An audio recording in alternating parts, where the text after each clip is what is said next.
Good afternoon here and welcome to the Tufts Oval here in Somerville. I'm Jack Connolly and with me is Michael Sullivan, both of us native Somervillians and track aficionados. Michael, we have the Greater Boston League All-Star Meet this afternoon. We have a couple of outstanding Somerville athletes, both men and women, who are competing here today. But this is a pretty special meet because of the crosstown rivalries with several of these teams. Well, any time you have a high school meet, in my opinion, it's exciting. The enthusiasm alone, I think, carries the meet, the enthusiasm and the energy. But today, especially, Somerville is in the unique position of battling for the title in both boys and girls, correct? I mean, they just lost, the boys just lost to Cambridge in a close meet, and the girls won, and they have a number of outstanding athletes. You might be more familiar with that than I am this year. Well, it's and we have a chance to talk to several of the coaches earlier. We have several athletes, both male and female, who have competed both indoors at the state level and are looking forward to compete this particular weekend in the upcoming state meet, which makes today a very special meet because everybody has an opportunity to not only run here in front of their hometown fans, but also to get ready for that all-important state meet, which could qualify some of these athletes who are good enough to run for the New England meet the following Saturday. So not only is it important here in the league, but it's also important in the development of some of these particular athletes. Right, and unfortunately only a few will go on to the state meet, so this is the meet in a sense where the bragging rights are earned and the pride is captured among your league rivals, the 6, 7, 8 teams or whatever from around the league. And if you're the GBL champ, you've got a feather to put in your cap. Right, we're going to be walking around talking to a few of these athletes and some of the coaches here this afternoon, talk about their season, which for the girls, they won in a very spirited meet versus Cambridge, and the boys lost in probably one of the best dual meets ever just a little more than a week ago. But those athletes are all here. Everybody's healthy according to the coaches, so we're looking forward to a good afternoon, which could probably be a wonderful day for a running day. A little cool standing around, but to compete. Cool for announcers, but good day probably to compete. Good for athletes. Maybe past the sprints. Once you get to the 800, the 880, and the mile and 2 mile, it's a beautiful day for the runners. And I hear, talking about coaches, I hear that Somerville coach Charlie O'Rourke celebrating his 25th year. That is correct. 25 years of coaching the Somerville High girls team, and there are several people around today that we may ask to make some comments about surviving 25 years as a coach. In this day and age is not an easy thing to do. I was going to say, does this make him an institution or an oddity? Probably a little bit of both, and I think some of the it's interesting to point out a lot of schools very rarely see a coach stay that many years, so it's really quite a comment on his longevity to stay as a coach, particularly through some fairly difficult times. 1975 was the first year, and we've gone up and down socially over the last 25 years, and somehow he's found a way to survive and, as you well know, produced very many competitive athletes and a number of very competitive teams. Yeah, prospered. He's prospered in a city that it's difficult, quite frankly, for a kid to be a runner. I mean, a lot of the suburban schools, you walk outside the door and there's a track there. Here, you know, at Somerville High, it's not that way, and the kid has to travel, and the kid really has to be committed.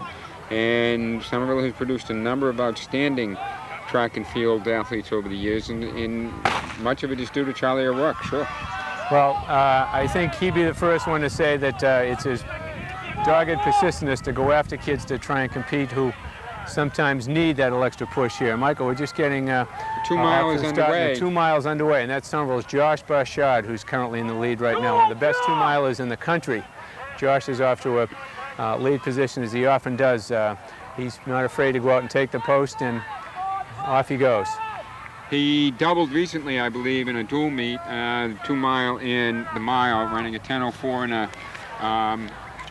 4:49, I believe it was, in the mile. But Dave Dickerson, the coach, has told me that he's done 9:29, I think is his best, which does. I think he was second in the state indoors to the premier distance runner, Tristan Colangelo, who's been in the shadow of other distance runners, Jonathan Riley and Andy Powell, over the last couple of years, and has come into his own this year and is headed to Princeton. So that's not a bad stride to follow. And Barshad looks very good at the end of the first lap. Well, he's very comfortable. He certainly knows a sense of pace. The best time this spring so far outdoors is a 9:30, which was run by a Lincoln Sudbury runner. And right now Josh has got a good 15 yards on the pack and looks like he's running comfortably. As you mentioned earlier, the conditions today are very helpful for a distance athlete, and Josh in top condition at this point is running very comfortably on this second lap. Is there any indication from any of the coaches whether he's going for a record or just desires the victory, as any athlete does? I think they're looking for the victory primarily today, and Josh should be very competitive at the state level meet, which is going on this Saturday at Brockton. As you well know, it's sometimes you're always looking a little bit ahead, and with an athlete of his caliber, if he can run comfortably to win today, certainly that first place will be very helpful to the team.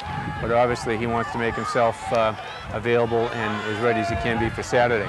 Well, as he passed the camera, he was clearly in the lead by, I don't know, 50 yards and looking very strong. And the second place runner does not look nearly as strong. Third place runner looks like he might make a move, but Rashad is all alone out there. The very, very open stride, very sort of comfortable arm carriage, looks supremely confident. And as you say, heading into the state meet, and people who are runners know that you can sort of peak and carry the peak for a week or two. And if he can do that here today, if he can begin that here today, that presages well for his chances at the state level. Well, and for those viewers, Michael, at home here, what's really significant today is Josh is running right here in Somerville at a track, the Tufts Oval track, which will certify a world record. This is an Olympic-sized track built exactly the same way the track at Sydney will be. And as a result, Josh is making his move here. This is the gun lap of what is the mile event. I think we made a mistake assuming it was the 2 mile. We had a 2 mile indication earlier, but it's a 1 mile. That gun lap has gone off, and Josh is clearly way ahead, running comfortably. I think he's settled in now. He's checked the second and third place finishes a couple of times. I think he's just looking to hold on. Maybe he's doubling. We made the assumption that it was the 2 mile, mistakenly. But he's got a very big lead, and it's a very convincing victory going into the last turn. The officials are getting ready here to mark the time here. All important meets like this, the times of the first, second, third place finishes are critical.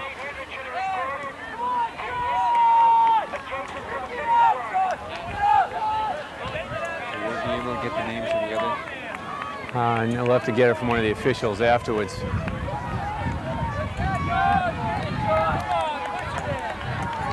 Josh Barshad cruises in for the mile. And eases up a little bit. Clearly in control.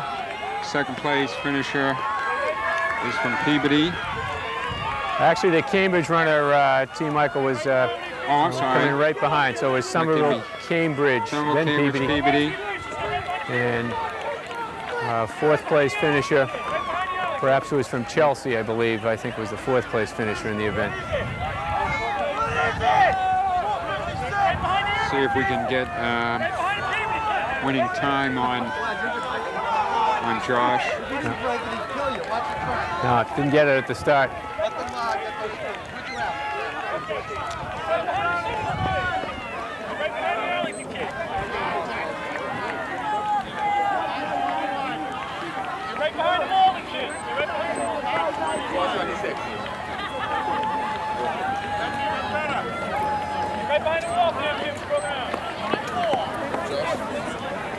Jack, Josh Barshad won that in 4:26, and clearly, given the way he eased up at the end, he could have been probably 5 or 6 seconds faster, would you say? It looked very comfortable. The conditions today, as we mentioned earlier, favor the distance athletes.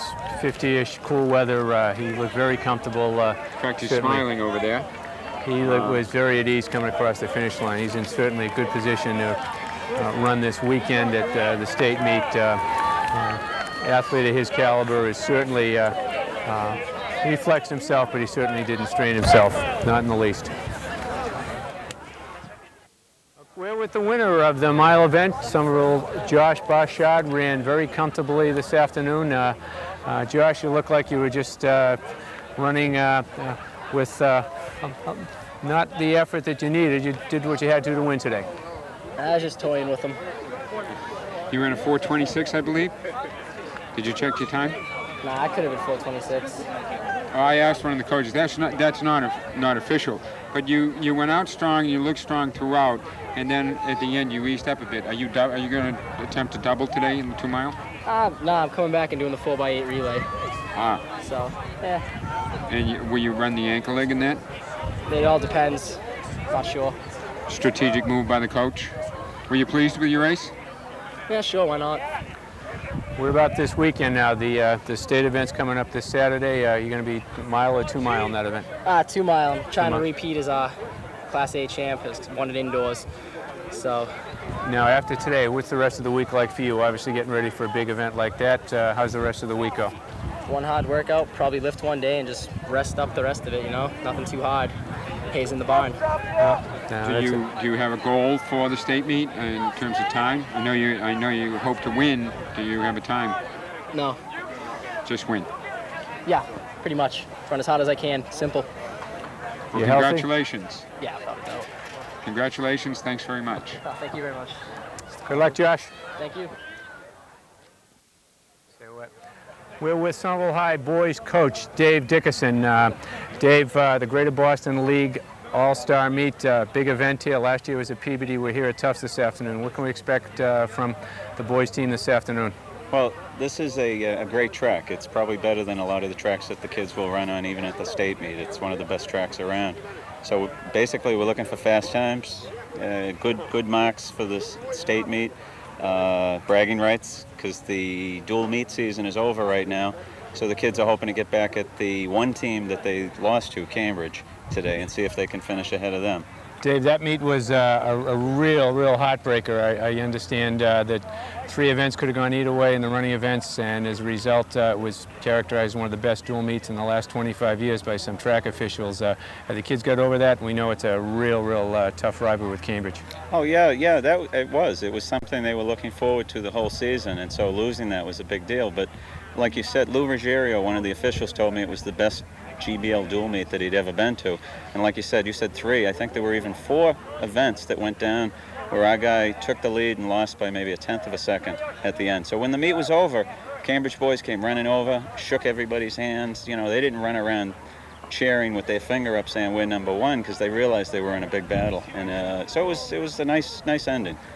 You mentioned earlier we're right here at Tufts, right here in Somerville. For some of our seniors today, this might be the last chance to run locally here with the meet at Brockton, and then the New Englands. I know some of them are good enough to go on. Is it a special day for some of those kids who are running in front of their really hometown fans here today? Yeah. Jamie Arredondo's going to start things off in the 300-meter hurdles. And he's, again, one of those guys that lost by 1/10 of a second. But with one of the best times in the state. He's probably run the 4th fastest time in the state so far in this event. Unfortunately, the kid that ran the 3rd fastest time is running against him today. But that gives him a good opportunity to come back with a good time. Josh Barshard is going to be running the mile, so he looks, this will be his final GBL meet. And again, he's one of the best not only in the league, but in the state, New England, and nationwide. And we got those 2 stand out, but there's a bunch of others. Harris McGlaw is going to be running the half mile. He'll be in the 4x8 later too, and a number of the underclassmen. A little cold to stand around today, but it looks like it's a great day for both running and field events. The athletes pleased with this type of a day? Yeah, I mean, even if the sun comes out now, it's cool enough that it'll be a good day no matter what event you're running. The 2 Good luck this afternoon, Coach. Thank you. Thank you. All right, bye-bye. Guns up in the start of the intermediate hurdles. It's off to a clean start, and Somerville's Jamie Arredondo, who has one of the best times in the state this year, is off to what looks like a very good start as we're on the far turn. As they make the turn, we have 2 athletes, and Arredondo is right up front of the pack, and it looks like we're going to have a very good race as we come around. Jamie's running here in Somerville what could be his last time in front of his hometown fans. Here we are coming up on the straightaway. Jamie is right now running 2nd here. Looks like we may have a Cambridge athlete here in front of him at this time. We can't tell here. approach the finish line. Jamie Arredondo is going to finish a very respectable second here as he comes over the line. Cambridge first and Peabody third. Revere running fourth, Malden on behind. Jamie Arredondo running a very respectable second place finish this afternoon, scores points for Somerville. And in a track and field event, the number of first, second, and third place finish points is crucial to winning the meet. So Jamie Arredondo is off to a good start. Cambridge takes first, and Jamie for Somerville takes second. A good run, and he got off to a quick start, but the Cambridge runner was able to pull up and, using his speed, moved to the inside and took the race by probably a good half a second or so. The officials right now are conferring and just making sure their times are accurate. They'll be recorded and they'll be posted later on in the course of the meet. Race officials ready. There goes the gun.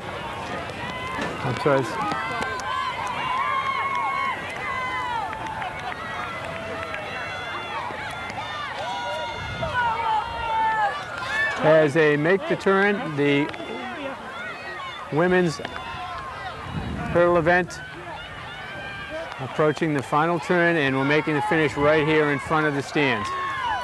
We have a clear, decisive 10-yard advantage right now for the first place hurdler. Our Somerville runners are back in the pack. Our first place hurdler is just coasting to a finish at this point. It's a Peabody running. She's got it by 10 yards, by almost a full hurdle, slips at the end. Waltham second. Jillian Sullivan finishes at third. Catherine Ozakis fourth. So there's important place finishes here as two Somerville runners finish in the top fourth. That was the good finish by Somerville, but Peabody was running way ahead of the field and perhaps may have run for a school record in this particular case. Guns up and the athletes are off. It's a good start. And the athletes are making the turn. And here we come. It's around the finish. We have a good race. Come on, Whitney! Come on, Whitney! Cambridge first, Revere second, Medford third, and Somerville fourth. For Somerville, Whitney St. Germain was in fourth position. That was a heat. That was the first one.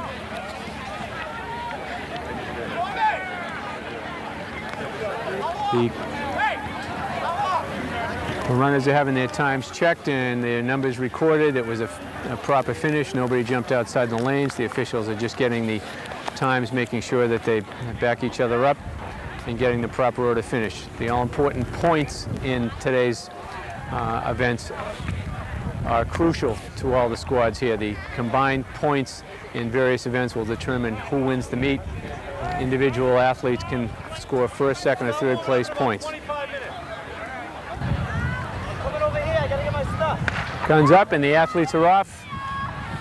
We have another Somerville athlete running.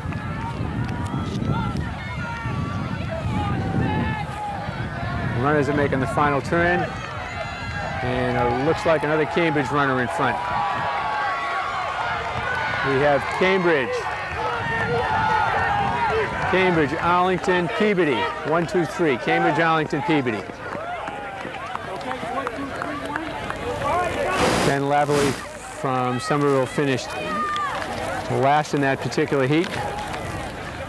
Although his time running against the league best is probably going to be quite good for him. These particular events tend to bring out good times for athletes, particularly when they're running here in front of their hometown.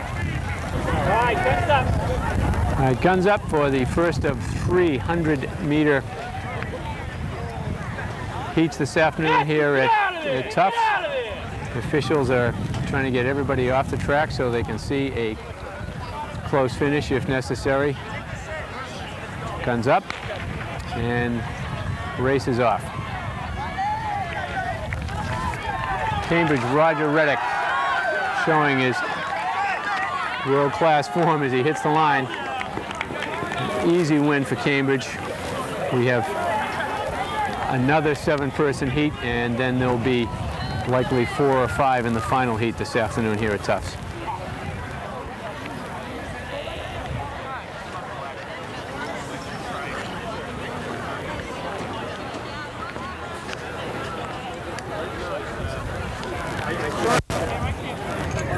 Guns up for the second heat of the 100. The race is off.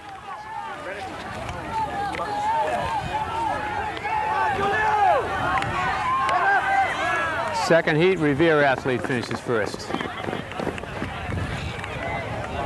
Okay. Second heat in the 400. 400. 1 lap around the track. The gun is up. And they're off. It's 1 lap around the track. I never ran this myself, Jack, but it's a grueling race in many ways. It requires speed and then sustenance of a certain amount of that speed, and then a little perseverance at the end. Well, certainly the last 200 of this event is something that requires incredible strength to maintain that speed, and it's a very unique athlete who can run this distance and run it well. The athletes obviously use the staggered start because the farther you're away from that first lane, the farther you'll travel, so that's why the stagger start is used. Now the athletes are coming up here to the finish.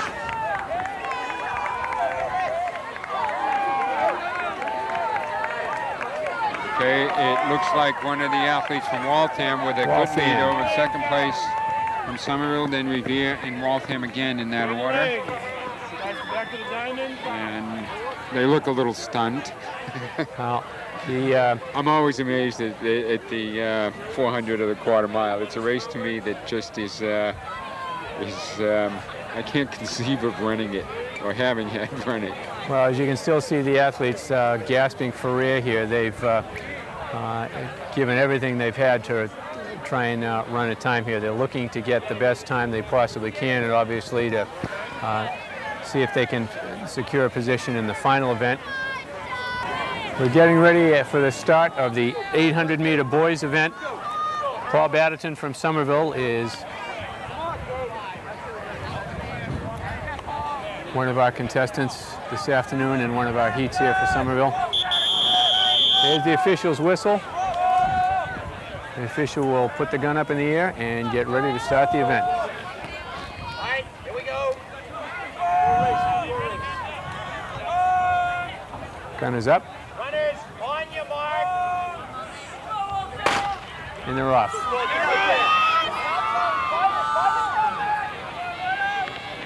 This event, as the athletes move around, the inside lane is obviously the featured position. He says there's no field event underway. Right. Okay. Our athletes are bunched up in this 2-lap race here around the track. Come on, Paul. Harris is taking him out here. They didn't have his name on those.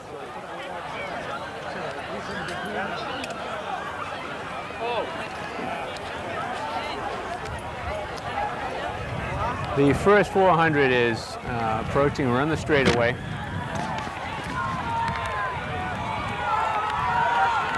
Well, 1 lap to go here. 1 lap to go.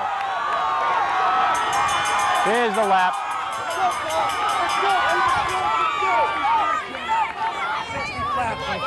60 flat for the first 400. 60 flat. The runners are on a good pace. They're starting to string out. We're approaching the 600-meter mark in this afternoon's race. Somerville is presently running a 3rd position.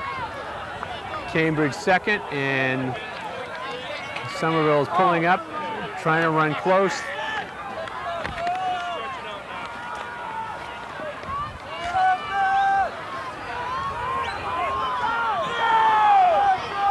Here we go to the finish.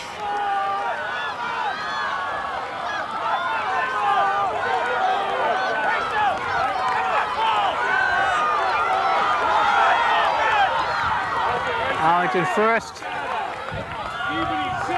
Peabody Cambridge third. And Somerville fourth. And Somerville in fifth position.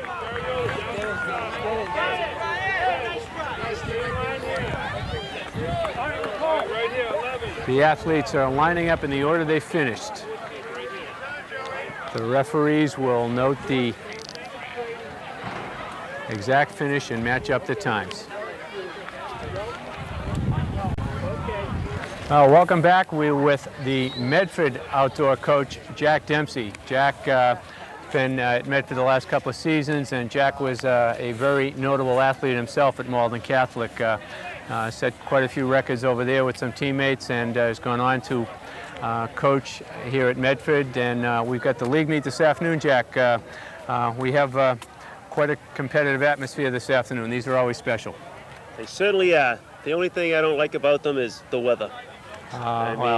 We were just commenting it was good for distance runners. Weren't you a middle distance runner? Yeah, middle distance runner. You're right. It'd be tremendous for the distance runners. They're all excited. But not good for the coaches. No, not good for the coaches. The other girls hanging around. I mean, this is a great meet, but the problem is I coach the girls, and we run the second portion. And they're waiting around. You know, we probably won't be running until 5:30, 6 o'clock. But, I mean, I can't complain. People in general don't know how aggravating that can be for an athlete to spend hours just waiting and getting cold and then having to warm up. Oh, and a lot of times in meets like this, things are delayed, and, you know, the warm-up times, they don't know when to warm up exactly. They may warm up, and then they see things are delayed, then they got to re-warm up again, and they're cold, and, you know, it's not great. But this girl walking by here is one of my favorite distance runners. She loves it. Her name's Ann Morrissey. She's one of the favorites in the 2 mile, and she, you know, she's going to get first, second, or third, I believe. What do you expect from her in time, in terms of time? Probably somewhere around 12 minutes and 35, 40 seconds, something like that. She's been training well. And what should win it for the girls today? It's hard to say. It's hard to say. I'd probably say in the low 12s. But there's a number of excellent distance runners. But in a meet like this, they only can run one event. So some of them run on the 800, others run on the mile. It's not like they're all running the 2 mile. And before we cut to the hurdles here, what are your chances today? What are you looking for? We'll be probably in the top 4 teams or so. Probably maybe 3, 4, something like that. Coach, quick comment. Your competitor coach, Charlie O'Rourke's 25 years now as a coach this year. Can you comment on 25 years as a coach of anything? No. No, but Charlie's a great guy, great competitor. One time he had run, you probably know better than I do, for 7 or 8 years in a row without missing a day. 15 years. So, I mean, and that's he's where he coaches too. He's very competitive. You know, his competitive nature, you know, carries over to his coaching. He's a tremendous guy. He tried to suck me into that streak early on, and I said to him, no way, Charlie, this is going to, Charlie O'Rourke and George Wolfe, I said, this is going to be an addiction. And I said, I take my days off, so I wasn't trapped into that one. Somerville athlete just won the hurdles as we were talking to Jack Dempsey. Was that the final, Jack, do you know? The hurdles, I believe it is. Yes. It should have been the finals. That was the final in the hurdle. And we had we had Jamie Arredondo from Somerville, a senior, who was making his last appearance here in front of the hometown fans, who was in that final event. And Jamie's looking to run in this weekend at the state meet. Jamie's been quite competitive and a heck of an athlete for the last 4 years for Somerville. And it's got to be said, too, that the Somerville-Medford rivalry is one that's been quite prominent. Somerville-Cambridge has been quite there, but Somerville-Medford's always been that's always been a great rivalry. But it seems the last few years, particularly in the girls, where I'm coaching the girls, Charlie's seemed to always have the edge. He has more experience, too. But Charlie has a way of getting the kids out, and they do a great job. There's a lot of talent there in Somerville. A lot of talent. We wanted someone to say something bad about Charlie, but clearly it's not going to happen here, huh? Well, one other thing I gotta say about Charlie is he broke his shoulder, what, a month ago, something like that? He told me he's running now. He's back. Is that He's possible? Back. Yep, I mean, he's back. That's probably not, I'm not saying anything bad about him, but I think he's probably a little crazy. You know, he doesn't know when to stop. That won't be the first time it's been said about Coach O'Rourke by some people. But Coach, I want to thanks for your opportunity to be here this afternoon, and good luck with the girls later on. Good luck with you guys. Look Thank forward you to very seeing much. you. Maybe we'll find you later on during the meet. Sounds good. Thank Talk you. to you later. right, the 100-meter final is about to get underway. They're clearing the track, blowing the whistle. I talked to Somerville coach, and he says, Jack, that the kid from Cambridge, Roger Reddick, is the favorite, that he's the best in the state. Of course, when that's the case, it's always hard for the other competitors. But we have a Somerville athlete in the final. What they're getting ready here. The official, the gun is up, and the athletes to get ready. Let's watch the start.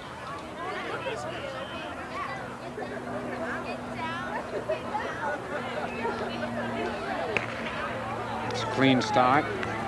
We start Roger Reddick. Look at the stride. He's impressive. He's coming right down the middle lane, 5, I believe. You can tell that he's a gifted sprinter just by his stride, his arm carriage, the way his form, the way he carried it with his thighs, the way he carried it from 60 to 80 yards there, and then finished it. What was most interesting, Michael, is that he got off to a very good start. There was very clearly a 2-stride lead at the 50, and he was accelerating through the 50 and actually cruised and ran a very good time. I couldn't get the final finish time, but he was running very comfortably. Let's see if we can get an unofficial time.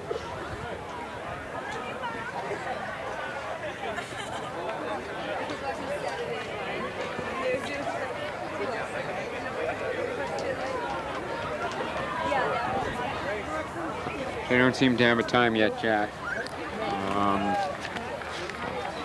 Did you see how the Somerville athlete did? He hit this. He had a tough start. Shanta was in the final, but he was clearly back in the pack. Never got out to the quick, explosive start that was necessary. But Shanta's had a heck of a season for Coach Dickinson, and has done very well. Of course, running against one of the best in the state, it's difficult. That was a battle for second place, no question. The athletes are lining up for the 2-mile. In this, we have 2 Somerville athletes, Jack.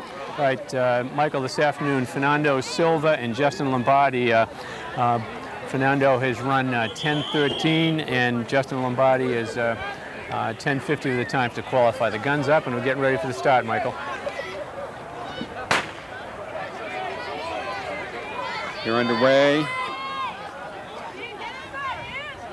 Beginning is a settling in process and finding a place. This race is 8 laps, and it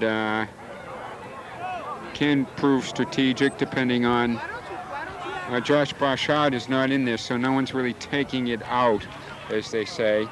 They seem to be running in a pack, and they'll do this to warm up. I mean, the chilly weather here today, Jack, has to be a factor for these distance runners, don't you think? Oh, absolutely. And as you well know, Michael, from competing, the race is to win. And right now we have a pack that have all huddled up, and clearly the first 4 laps will basically set the stage for the final half of the race, which strategy will certainly play into effect. Right now, the runners are running comfortably. They're bunched up, and nobody is really pushing to take it out, as we saw in the mile race. Actually, the runners are running a comfortable pace, and you see the whole field is staying close together here in the first lap. I speculate that they'll probably spend the first couple of laps warming up their muscles, getting loose and whatever, and then before they settle in for a real race. Right, and as we know from these races in the past, the first 6 or 7 athletes are all using each other. Right now, the first 2 athletes are pretty well stayed close together. Nobody is, you can just tell from the stride, everybody is holding a comfortable pace. They're certainly not all out there conserving some energy. Someone spiked someone. One of the Somerville boys almost went down. You could see him sort of stumble a bit. It's not a lot of fun getting spiked in the calf in one of these big races. You lose your stride, and you never know whether he's got a wound or whatever there. But he seems to have recovered. He's in second. He looks strong. And there's the diminutive athlete from Revere, I believe, who's in the lead, coming up on the back stretch of the second lap. And as we know, Michael, too, when you're running in a race, a long race like this for track purposes, these packs, and a lot of things can happen when you're in a pack and people are running shoulder to shoulder. A spike or sometimes an inadvertent elbow may throw somebody off stride, and we've seen collisions where people have gone down. We certainly aren't expecting anything like that this afternoon. These guys are very poised and run close, but you see people running as they pass us right now. 4 athletes within a few strides of each other. Goes to Somerville kid taking over the lead. Clearly not too affected by whatever happened on the backstretch, but there's another one challenging. So after 2 laps, they seem to be warmed up. I mean, there's motion going on in this race. Been a couple of changes of lead, and another one seems to be developing. There are 4 or 5 athletes bunched up and not strung out that much. There's only one athlete who's really fallen off the pace, and this shapes up to be a strategic race. And the conditions certainly favor a very good race this afternoon, Michael. This is a little cool for people to be standing around, but this is a very good afternoon for this type of event. It's cool, comfortable, and as you said, as the athletes get into their 3rd and 4th lap, they should be plenty warmed up, and the cool conditions certainly aren't going to tire them after having competed for the whole season. So coming up now on our 3rd lap, the runners are very comfortable. We'll watch the time as they come through and see what we have here for 3 laps, and obviously we'll note the halfway point coming around the next time. 5 laps remaining. 5 laps now. remain. They've completed 3. Peabody's in the lead, followed by Revere, Peabody, and then Somerville. Peabody, Arlington, and Somerville. Roughly 3:50 or so for those first 3 laps. Let's see if we can get a time on the mile. Halfway, and that will set it.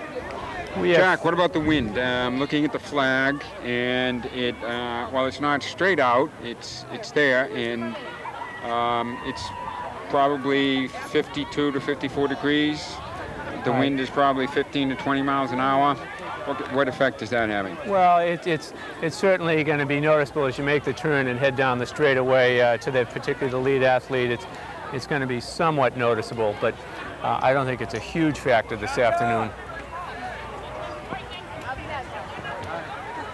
The athletes are approaching the halfway point of this 2-mile race. The race is still at a comfortable pace. The athletes are now approaching the halfway point at this time. Michael, 5:10 right now. 5:10, we're 13, 14, almost 5:15 here at the 5:15. 5:15 exactly. Here we are, 5:15 exactly. There goes Fernando Silva is making his a move. sprint, passing 2 runners. I just talked to Coach Dickerson, Sullivan High School track coach, who said hopefully this is where he'll make his move, and he did. Of course, that doesn't preclude other kids making their moves, but he made a good strong one. Went around 2, went to the outside, and he's making a move on the backstretch, which is he's opening a lead, but this can be a spurt and then probably a settling in that will go on. 2nd and 3rd place runners are refusing to let him break. And this is important, Jack. I mean, we're in the 5th lap now, and with 3 laps left, this is where they have to hang on. If they let the leader make the break, the race is over for them. If they can hang on and maybe they have a sprint, or they can an elongated kind of stride over 2 laps, 6 and 7, and then hang on the 8th lap. This is where strategy comes in, isn't it? That is true. And the contact of the story, the 2nd and 3rd place athletes are maintaining contact with the leader. Here we have the Peabody runner now making the move here on, and Revere moving ahead. Fernando Silva looks like he's running comfortably. He's not straining. He's very happy to let the Peabody athlete do the work, which is very important. Let him work what factor the wind is. That first athlete will break the wind. And another. This is odd to see this kind of contact in a 2-mile. I mean, the second piece of contact, the first was in the 2nd or 3rd lap, I think. The Somerville kid was jostled, and then I believe it was a kid from Peabody that was just jostled. And actually this much motion and back and forth of the leader in the 2nd and 3rd place. They've all 3 of them have led at one point or another. It seems from this distance that it's the Revere kid who is now in the lead.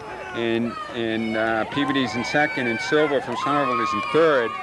And again, it might be a spurt. This is hard to tell. You know, does second and third let the kid break from him? That's the strategic question at this point. Well, Fernando seems to be, we'll be able to tell better as he comes by it on this lap. There'll be 2 remaining here now. Revere, athlete, is running comfortably, seems to be within a stride. Fernando now has moved past. He's into recounted second, place. and he looks very strong. The third place athlete looks like he's working a little hard. It looks like he's pushing himself a bit. Fernando looks relaxed. Now there's a 10-yard gap right now. Not a distance that could be overcome, but the Revere athlete is beginning to stretch quite a bit. So we're going to watch this carefully here in this lap. The Revere athlete seems to be holding his own, and Fernando Silva is still a good 10 yards back on this one. He's trying to maintain that contact we talked about earlier. He's not letting him get him too far. It's going to be interesting to see on this gun lap whether or not he's going to have a finish in order to make that up. It's a long distance to make up, particularly this youth from Revere. I mean, clearly this has been a long push for him. I mean, he's been pushing it now for a lap and a half or 2 laps. And for the viewers at home, Michael, these Malden and Cambridge runners are almost about to be lapped. They still have another lap to go. And here we go on the here it is. Bell lap. Here's the Bell lap. The kid from Revere in the lead, looking strong. Fernando Silva from Somerville looking strong and looking like he can go after him. Whether he has enough time to make it up or has the kick remains to be seen. 30 yards looks like it's going to be a tough distance. The Revere runner is going to have to break down dramatically in order to make up that much of a distance, although he's picking up a few strides. It may not be enough to catch him. The Revere athlete is holding his own, and stride seems quite comfortable, although Fernando is closed a bit, but it may not be enough at this particular point. We have about 200 meters left to go, and the Revere athlete is beginning to stretch out and see if he can hold on to his finish. It will be probably just over. It'll be right this particular time where 9:50 it'll be over 10 minutes for this particular time now. We'll see as he's approaching. It looks like it's going to be Revere in the #1 position. We see the sprint here to the finish, and it looks like it's going to be very strong, very confident. Maybe 10-10, 10-15. Strong effort.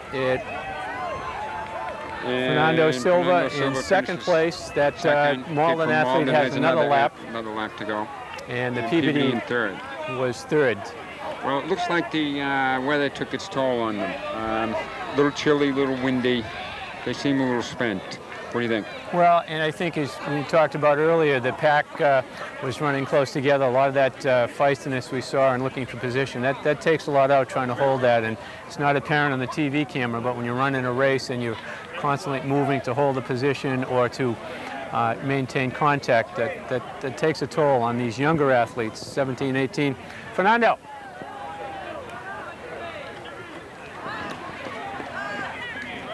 We want you to just, we're going to see if we can just get a few comments for you. It was a good run this afternoon. Still out of breath. Take a breath a little bit here. Congratulations. Was it a little competitive? Seemed to be a little feisty out there. We noticed that there was a little bit of give and take. We saw a little jostling, particularly on the far side. Oh yeah, we started the race a little slow, for this kind of proposition, but we pick it up in the second half. But the other kid from Revere, he had a better strategy, so. You remained strong through the race. You ran strong. Second. Yeah. It's a good place. I thought I was not even going to finish the race, but I felt pretty good. That's it. Good job. One final question. What was the weather like? A little chilly and windy. Did it have an effect? No, this is perfect weather to run. Really fresh. It's not that hot. Last year was warmer than this, but today's the perfect weather. the wind does affect who runs like 2 miles, you know. Congratulations. All right, thank you. Good run, Fernando. Cool down, warm up. Michael getting ready for the start of the 4x100.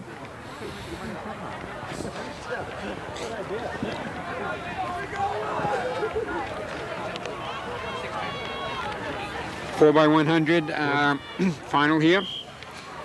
And right in front of us is Roger Reddick. Roger Reddick, premier sprinter in the league, if not the state.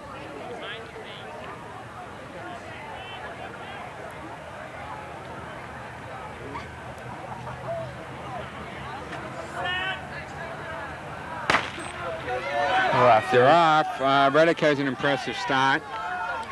These passes are critical, Michael. The handoff is the whole story in the relay. Looks like they were a little slow for Cambridge. There was a little... Cambridge is making it up now. Yeah. The second, that must have been a good handoff. I don't know who that far team was. It might have been Peabody, but they looked good in the opening leg. And here's the third handoff. We'll be able to see as they come around this corner when it really opens up. Here's the final pass. And here's the anchor legs. And it seems to be Cambridge in the middle of the track, and is that Peabody?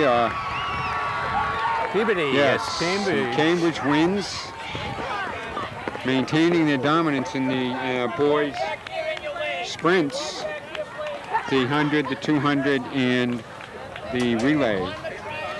Very impressive, and quite a collection of points, too. What are they giving for points in this meet today?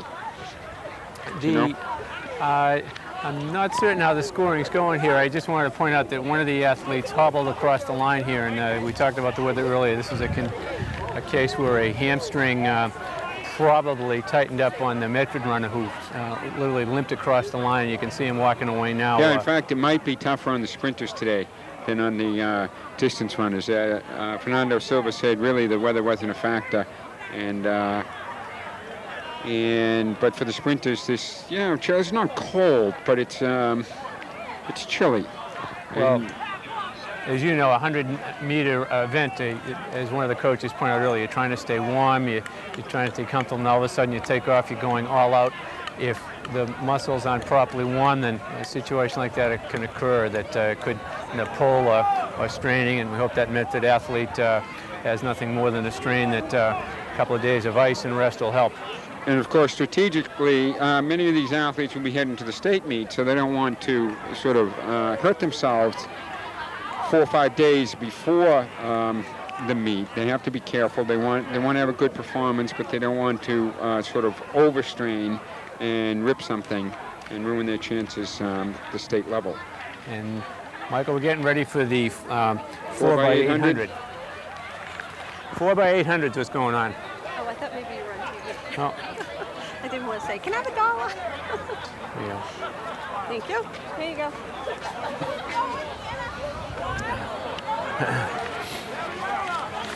All right, the 4x800 relay, who's in this? Somerville is on the outside, Malden, Peabody, the other is turned, is it? Josh Barshad is, interestingly, we were talking with him earlier, he's running the opening leg of the relay. Cambridge is in the second lane in Arlington, so let's set it again. It's Arlington, lane 1, Cambridge, Peabody, Malden, Somerville, and Medford. Let me see if I can find out who the 4 runners for Somerville are.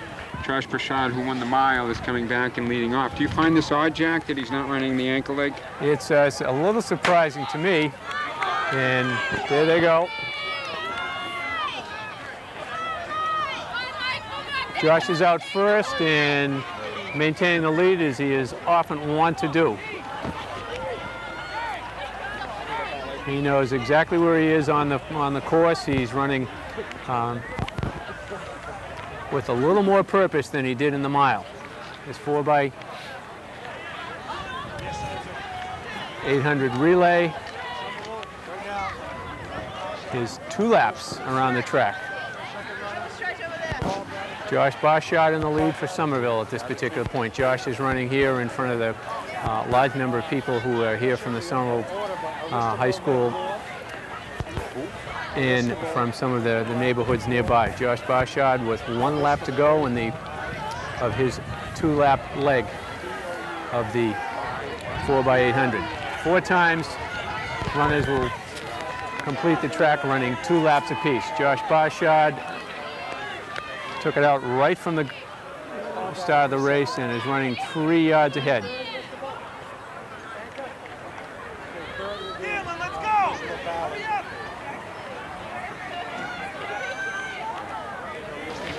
Now Josh is beginning to step up and push as he gets ready. He's running the last 300 meters of this particular race of his leg.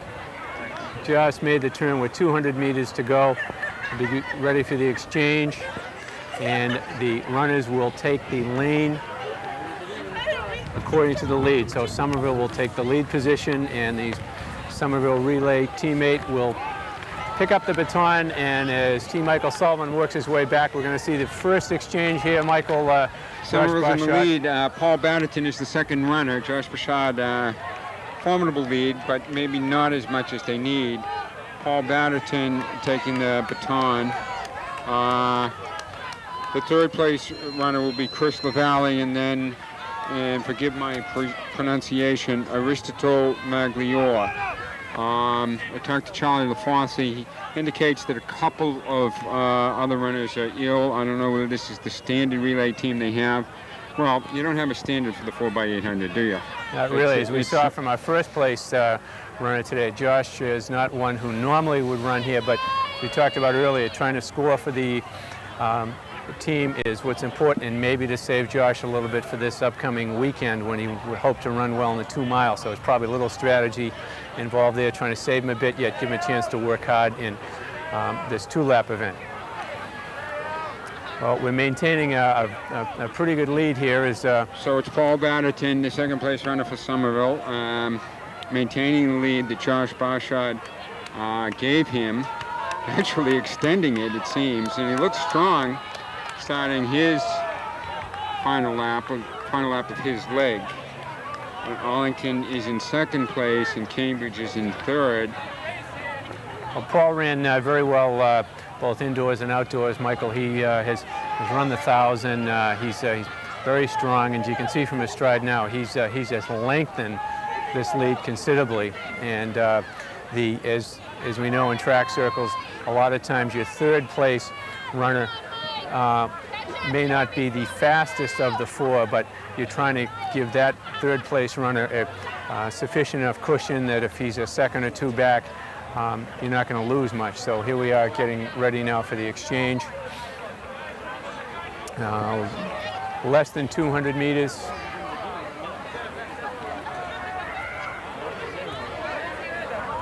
Paul Batterton running very comfortably, getting ready for the exchange. Somerville in the first lane position, ready to make the pickup.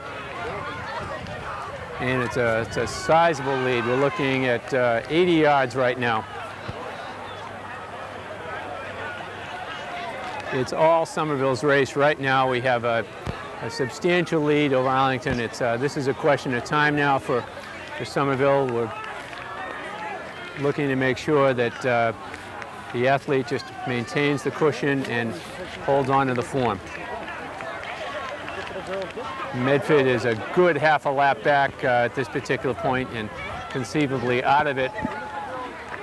Somerville's third runner here, Jack, there was a shift. It's Aristobal Magliore.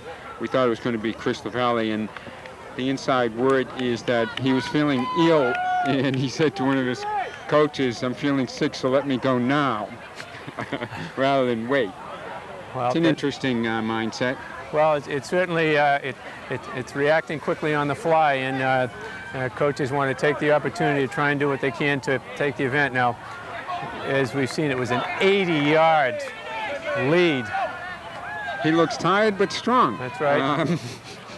For someone who's sick, Aristobal Magliore is maintaining the lead and lengthening it.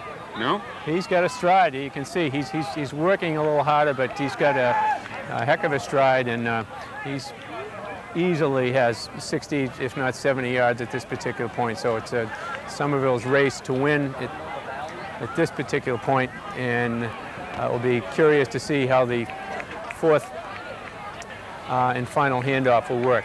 The Peabody and Medford runners are quite a ways back.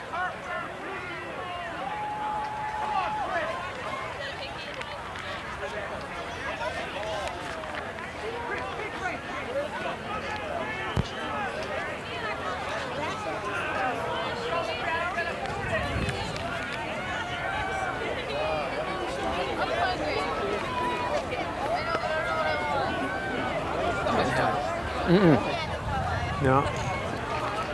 What do you need, money? 50 cents. Okay, the handoff here is to Chris LaValle, but I'm informed that it could be a real race. Second place,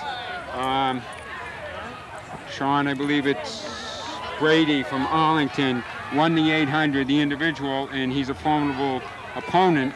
We'll see if the lead is enough for Somerville to maintain. The kid from Cambridge actually looks pretty fresh too. I guess they were expecting Fernando Silva, but he's a little tuckered out after the 2 mile. So it's Chris LaValle. And again, you know, strategy comes into play here. Who's the freshest athlete? Who can hold up? Who can hold someone off? Who can grab the lead? But over 2 laps, it seems it could be a race. Somerville's strategy being to maintain and hold off, and the kid from Arlington's strategy being to run him down. And at this point, obviously Arlington is hoping that perhaps there'll be some sort of an injury or a delay. Not likely at this point, but that's the point. There's been a little bit of a move from Arlington, but it's still a considerable distance. I was going to say, Chris seems very much in control, and the Arlington athlete, Sean Grady, does not seem like he's going to be able to run him down.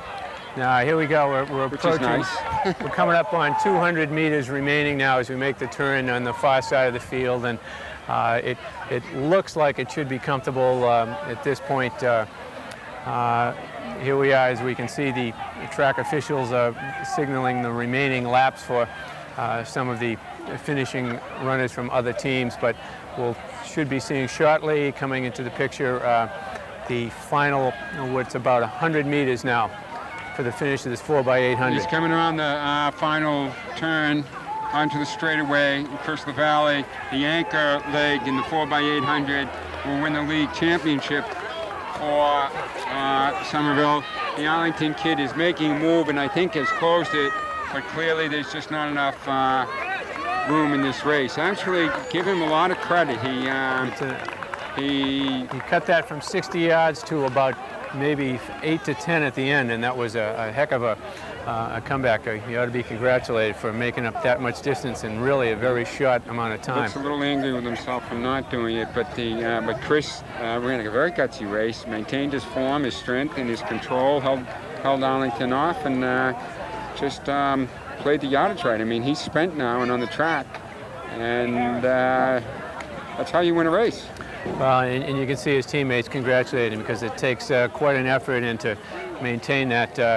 Coach Dickerson congratulating him for something he wasn't probably expecting to do, as we talked about, to be told within a matter of a few minutes that you're running the final leg was a big change in plans, but his teammates are congratulating him for a great job and for an effort that he probably didn't know he had waiting for him this afternoon. That's always a great feeling when you're able to win the league championship like that. And as they say, you know, he's tucked it out, and that's what you're supposed to be, I guess. He'll certainly sleep well tonight. It's an underrated feeling. I remember a couple of races where you sort of feel like that, and you're too tired to feel good, but you feel good later, as you say. Well, you feel real good later.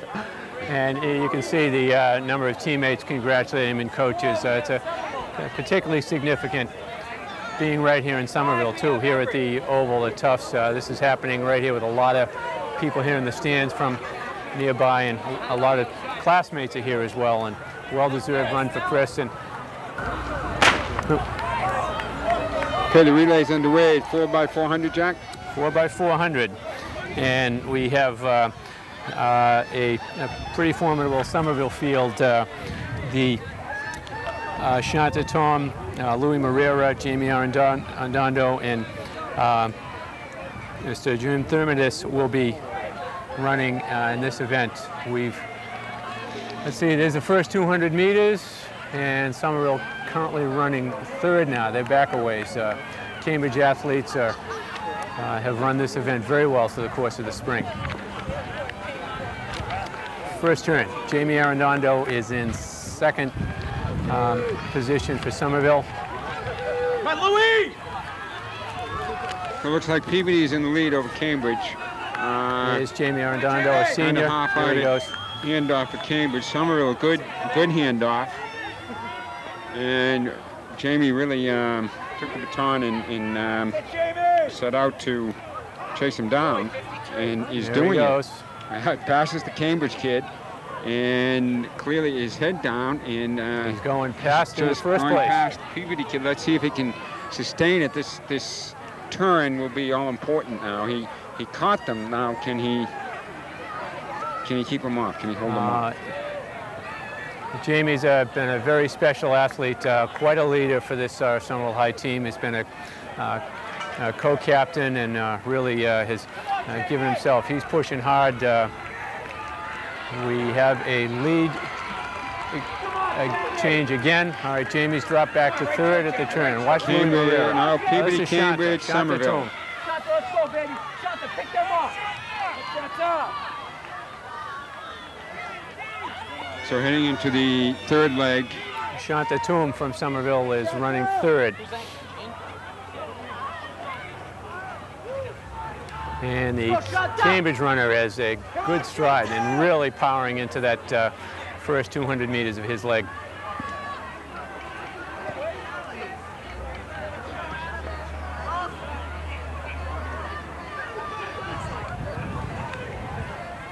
And here's the turn. It's tough to see from this far away, but seems to be Peabody again, or is it Cambridge? I think it's Cambridge. That's Cambridge, then Peabody. Yep. Then Peabody and Somerville. Okay, this is the anchor leg, the fourth runner. And it's neck and neck, Cambridge and Peabody. Come on, very little distance. And Gene Thermidor taking Somerville in off. third. Come on, Gene. Mike, I heard Coach Dickerson saying that Shanta ran 56, which for him is a bit slow. Perhaps it was the weather, maybe he wasn't feeling as well, but we're seeing Jamie Arredondo, our second place runner, come across here, who had a great 200 meters, but tailed off a little bit at the end.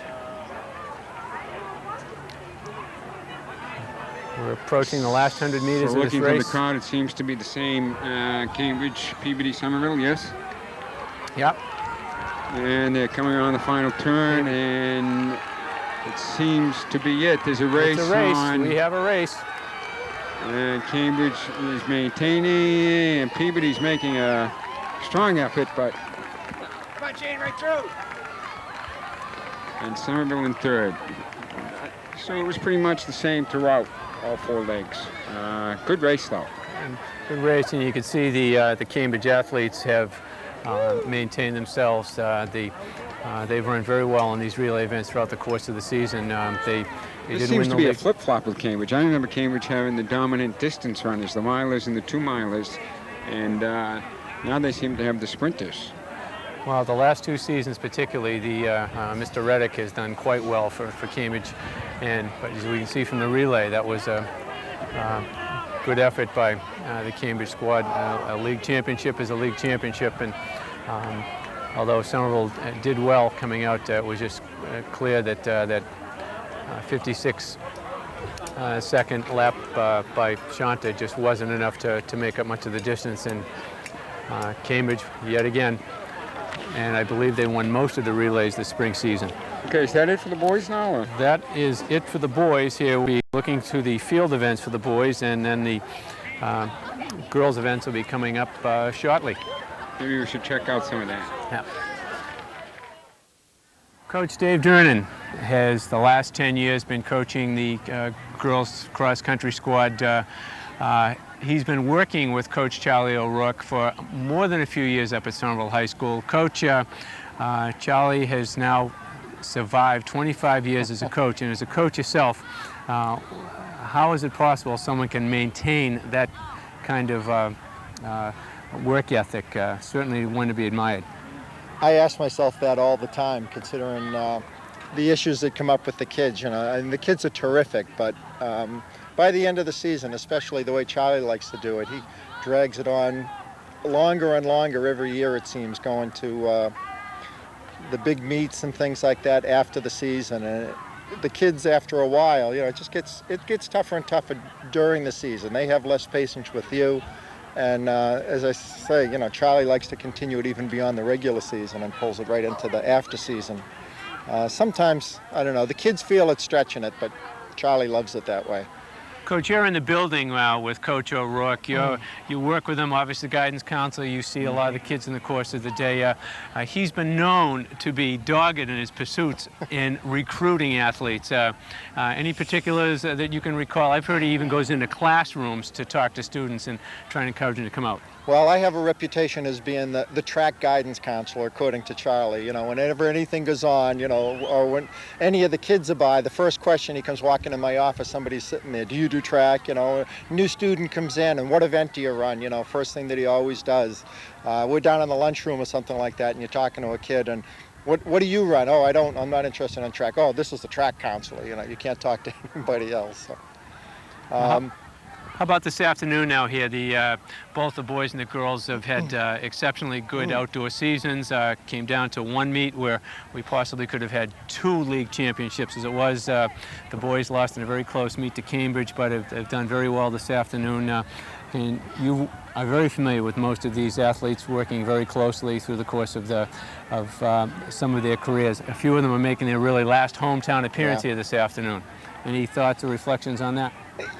This has just been a great thing, you know, for me doing this for 10 years, working with Charlie and Dave Dickerson, you know, the girls and the boys side of it. The three of us work together so well that it becomes an all-year sport. Dave and Charlie come to my meets, I come to all of their meets, and it just makes it one big sport, which is really nice. You know, I try to groom the distance kids, if you will, for Charlie and Dave.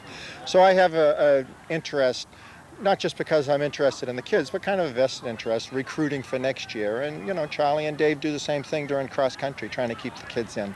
It's sad to see a lot of the kids go, most of the kids go. You know, you've been with them for 4 years, and today's the last meet for some of them. You can see some of them talking to them today. Just mention, oh, this is the last time we'll be running, you know. It's nice, but it's hard too, you know. And from what I understand, too, we have some notably exceptional students who are members of both the boys and the girls team. As a guidance professional, you yourself know that their academic careers have certainly been enhanced by the track and vice versa. Yeah.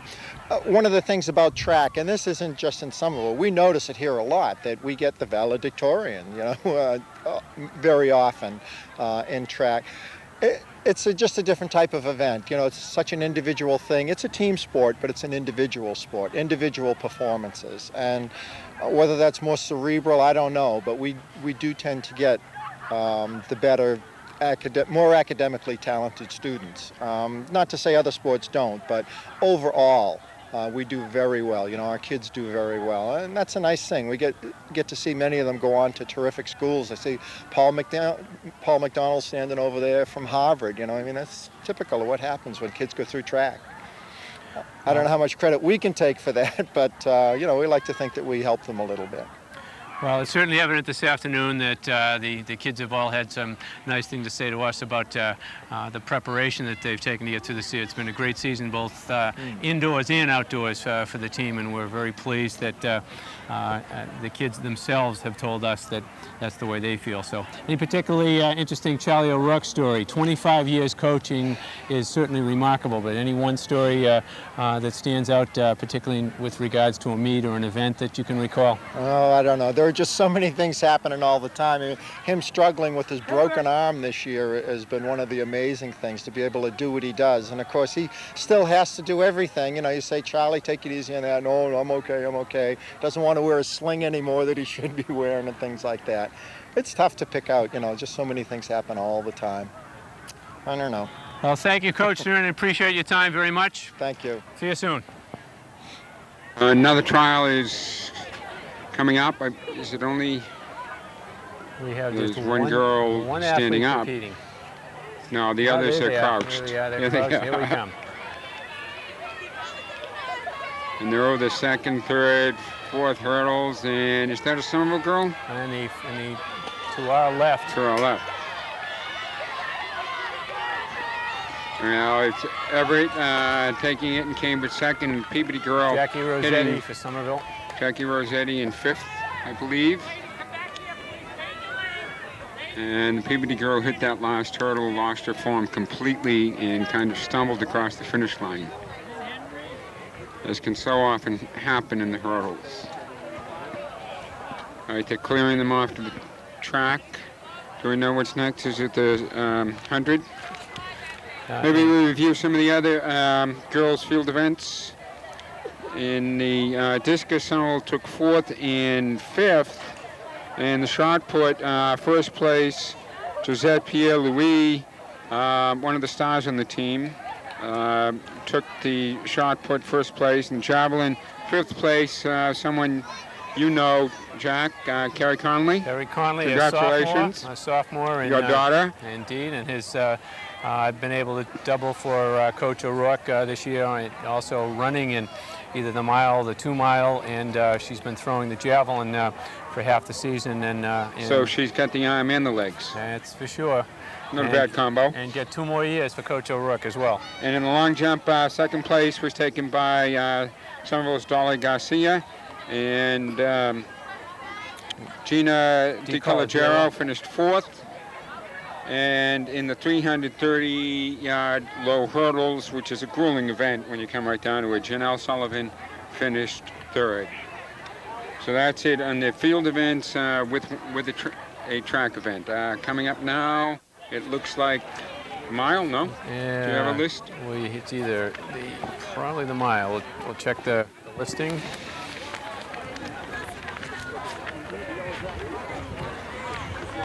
That's here we are, the girls, okay. 1 mile run. mile. A 1 mile run. And we have a freshman.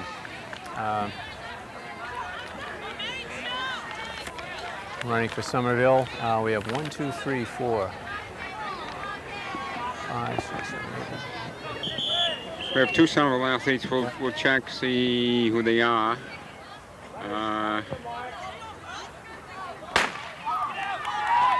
They're off to the 4-lap race. Premier event in track and field, the mile run. I'm a little prejudiced, I must admit, but nonetheless, it's considered that.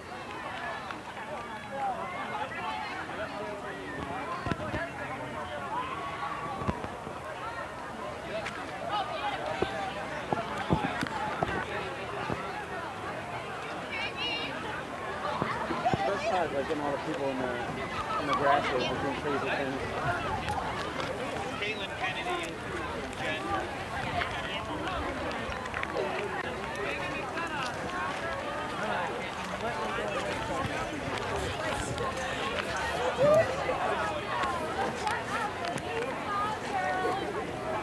We're coming up on the first lap. Coach Dave Durnan still close by. Dave, if you stay close enough, we might be able to pick you up on this. Oh, here comes Michael now. First lap here of the mile. We're looking for Caitlin Kennedy to move up a little bit here, we hope. Caitlin's in 5th place? Yeah. She was seeded 4th, so I think that's just an early, settling in type thing. I just want to get a split here, try to help her out a little bit, let her know how she's doing.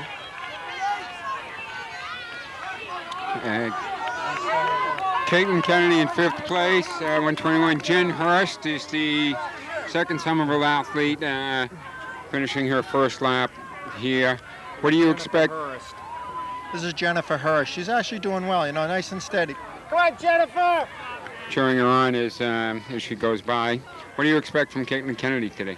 Well, as I say, she was seeded 4th, and that's probably, I think that she can get up there. You know, she's not going to be able to catch those first 3 who are getting away, but I think she can get 4th place out of this. You know, she's a good, strong finisher. You watch the last lap. That's when it's going to start to happen. Of course, this is the end of the season, and a lot of them have been running hard and getting better over the season, but Caitlin's coming along nice. This is good. You're saying the season's too short or too long? A little bit too cold. Too cold today for sure. Jennifer, you know, she's pretty far back now, but she's very steady, and she can start reeling some of these kids in. You know, she settles into a pace, and she just runs that pace for the whole race. And a lot of them go out strong, and they back right up to her. So she's had a pretty good season too.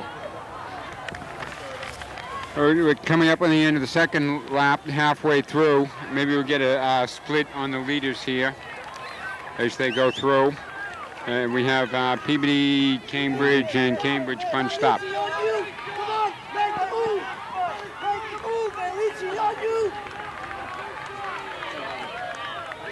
What do we have for a split there, Coach? 253. Caitlin Kennedy came through in 250 and some change, which leads me to believe that the leaders probably went through in 242. Thereabouts, and the just to note, the mile time this spring so far, the best mile time has been a 5:12 by a Milton runner. So I don't think we're going to see that this afternoon, obviously, Michael, given the conditions. But we're seeing a very competitive race right now with the leaders still bunched up close together. And Caitlin Kennedy, I'm informed, has run a 5:45, which, as Dave Turner points out, seeds her 4th, which is pretty impressive, actually. Whether we get those times today, it's getting a little chilly now. It was chilly earlier, but you see the girls, the sprinters anyhow, we're really feeling it. The hurdlers and... we're coming up on the bell lap now. We still have a good race. We have Peabody and Cambridge. 1, 2, and there's the bell.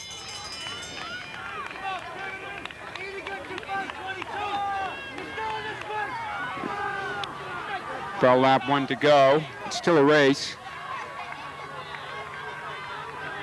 And here comes the second cluster of runners, in which Caitlin Kennedy, she's in 6th place now, but certainly still there. She's still there and letting those runners do the work in front of her. She's looking to try and make a move now. Looks like she's stepping to the outside. And one of those athletes seems to be shortening the stride, and Caitlin has had a good, strong finish. But as you said earlier, Michael, the wind could be a factor this afternoon here. It looks like it's in their faces on the backstretch there. You can see by the flag, and I think you can see by the athletes. The winners are coming off the final turn now. They'll be coming down the final stretch here, and is it Cambridge or is it Peabody? Cambridge has taken over. Cambridge. One of the girls from Cambridge. Got a race. Well, no, I don't know. No, it's Peabody now, and she's holding on. She's tired. She leans across. She wins by about two and a half strides over the Cambridge girl, and Cambridge finishes 3rd. And this 4th runner has another lap to go. And here comes Caitlin Kennedy. Looks like she might finish 4th. She's got a good, strong kick, Jack. Look at that. She passed them on the outside, finish. moves on the inside, and came off that final turn looking very strong, very confident for 4th place. And that's what Coach Turner predicted. She was seated, and she's had an excellent year. She's done a terrific job this year and scored a lot of points. She's certainly going to have a lot of good seasons to look forward to. She's really developed over this past season, and has really developed a great attitude as well. Very popular on the team, and she's looking forward to 3 more good years, I'm sure, with Coach O'Rourke. Michael, there's a number of events also going on here. The javelin event was going on while that running event was going on. Very common for many events to go on here at a track meet, and that was going on behind us. The viewers at home could possibly see those that javelin being thrown many times. But here's the finish of the mile. And Jen Hurst crossing the finish line in a sprint with, I can't see what school the other girl's from, but clearly a friendly Arlington. A friendly duel there at the end. Amicable nonetheless. The track official is making sure that the entire track is cleared. He's getting ready. He's looking around the track to make sure that all the other officials are watching and getting ready for the signal to start this 400-meter event.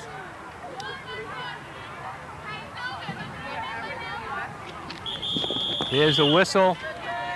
Track is clear. The starter is getting ready. You'll notice that he has 2 pistols, one in case of a misfire.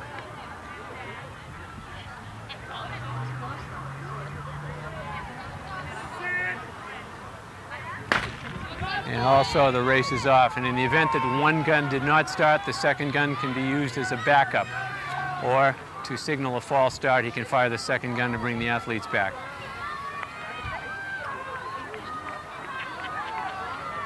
And running on the staggered start, it's difficult until they make the turn to see how the outside lane differences will be made up. We've gone the first 200 meters, and judging from this distance, it's still a very close race. As you can see, the pack is now tightening. I'll be making the turn for the final 100. As we hit the straightaway, here we go. It's a 2-person race at this particular event. We have 2 runners far away. Somerville looks like it's going to have a 3rd place. Cambridge first, second, Cambridge 1 and 2. Third. Jack, I have an update on some of the boys' field events, if I can read my own handwriting here without a clipboard. In the discus, Wainwright went and is in the finals, throwing about 115 feet. He's a football player and an honor student, and Eric Katumis is also in the finals. In 4th and 5th, I believe, Coach Dickerson said. In the javelin, Somerville has the leaders.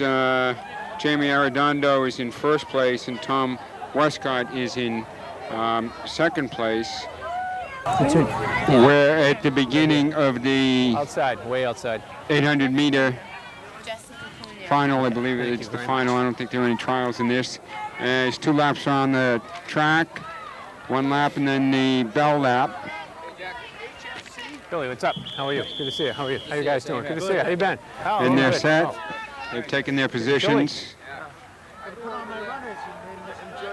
Yeah, you better. And the gun is off. They're underway. Jostling for the inside. Jack, did you get any further information? Jessica Cunha, who is running for Somerville in the 800 here this afternoon. And it's... Well, she's not in the lead. The girl who's in the lead has opened a very quick lead of about 7 yards. Whether she can maintain it, sometimes that opening sprint will just get you the lead, and then the more resolute runners will dog you and bring you back into the pack. But it looks like some of that might be happening on the far curve, but it's only a 2-lap race. You can notice that just looking at the stride, the 1st place runner, Michael, has a very comfortable stride, but it doesn't look like it's very quick. So obviously the pack is now close. We have a 2nd lap, and somebody with a strong finish might be able to run this particular girl down. Here we are. Now we're all bunched up here. We're bunched up, yeah. The sorting out that goes on in a race like this in the first 100 yards can get altered along the way. She's still in the lead, the girl from Alden, but 2 Peabody girls are chasing her and look strong. Then Everett. It's a good race. There's the bell lap. The Peabody runner now in 3rd is just moving to the outside. She looks particularly strong. They're both moving. Yeah, there we go. And one has taken the lead, and the other seems to be moving up. Somerville girl is trailing the pack, but she's pretty resolute there. Jessica Cunha is the Somerville athlete who's running here, and not an easy thing to do to maintain your position when the field's pulled away from you, but Jessica's got some more time ahead of her. And we have a race on in the far turn. The initial leader has reclaimed first place, passing the kid from Peabody. Was she from Everett? I think that was the case. Coming down the back stretch. The Peabody girl has taken the lead again, no? It's close from this angle. Now Malden and Peabody and Malden, she pulls away, and then Peabody and Peabody. Strong runners from Peabody. Now a sprint for fourth, Everett Medford. And Medford, one of Jack Dempsey's girls. And a third Peabody runner, again. Michael, in Cambridge finishes. So the girl from Malden, did quite a race. She's taller than the rest of them and kind of spindly. She took the lead, held it for a while, and then they reined her back in. They passed her. At least one Peabody girl passed her. And then on the far turn, she asserted herself and retook the lead and held them off. That long stride was deceptive. It didn't look particularly fast, but it was certainly enough to get the job done in this 2-lap race. And the officials now just checking the And here comes the Somerville runner. Yep. And she crosses the finish line. That's Jessica Cunha who's finished. Takes her place, waiting the judges to register them in their positions. Jamie Arredondo, you just threw for first place in the Greater Boston League Javelin competition.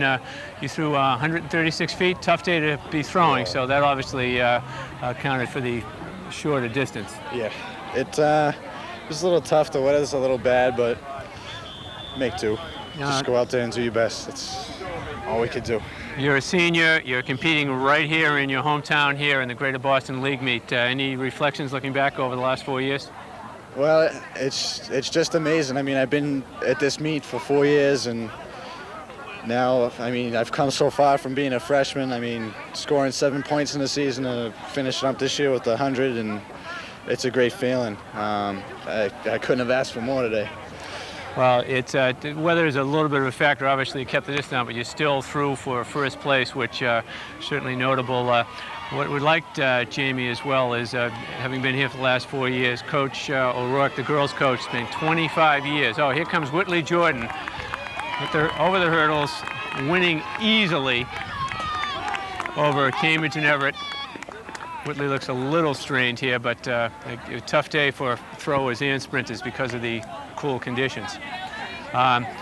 Coach O'Rourke has worked with talented athletes like Whitley, but he's also worked with women who've scored, who basically he's hunted down the halls to compete with the team. Any particularly fond moments of Coach O'Rourke in the hallways? Well, I gotta say, having him in the class this year was quite the experience. You see a totally different side of him, but he's an awesome guy. I mean, he's really dedicated to all these girls, and I've seen that for the whole 4 years that I've been running, and it's a great thing for the city. And I mean, he's just an awesome guy. Jamie, it's on to Bentley in the fall. Is that right? Yes, it is. Good. You're going to be hoping to compete for the Bentley Falcons? I'm looking. I saw some Somerville High alumni today, and I think I might have to run against Paul Mack when they have the Harvard meet indoor. So, yeah, I am looking forward to competing. Preview of things to come. Congratulations. Yeah. Good job today. Thanks Good a luck. lot. You bet. Guns up for the 100-meter final.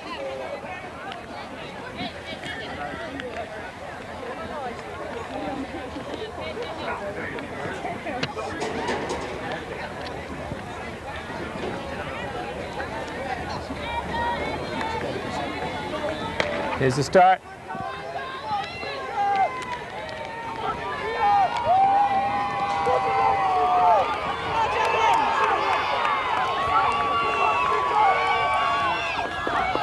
It's Cambridge.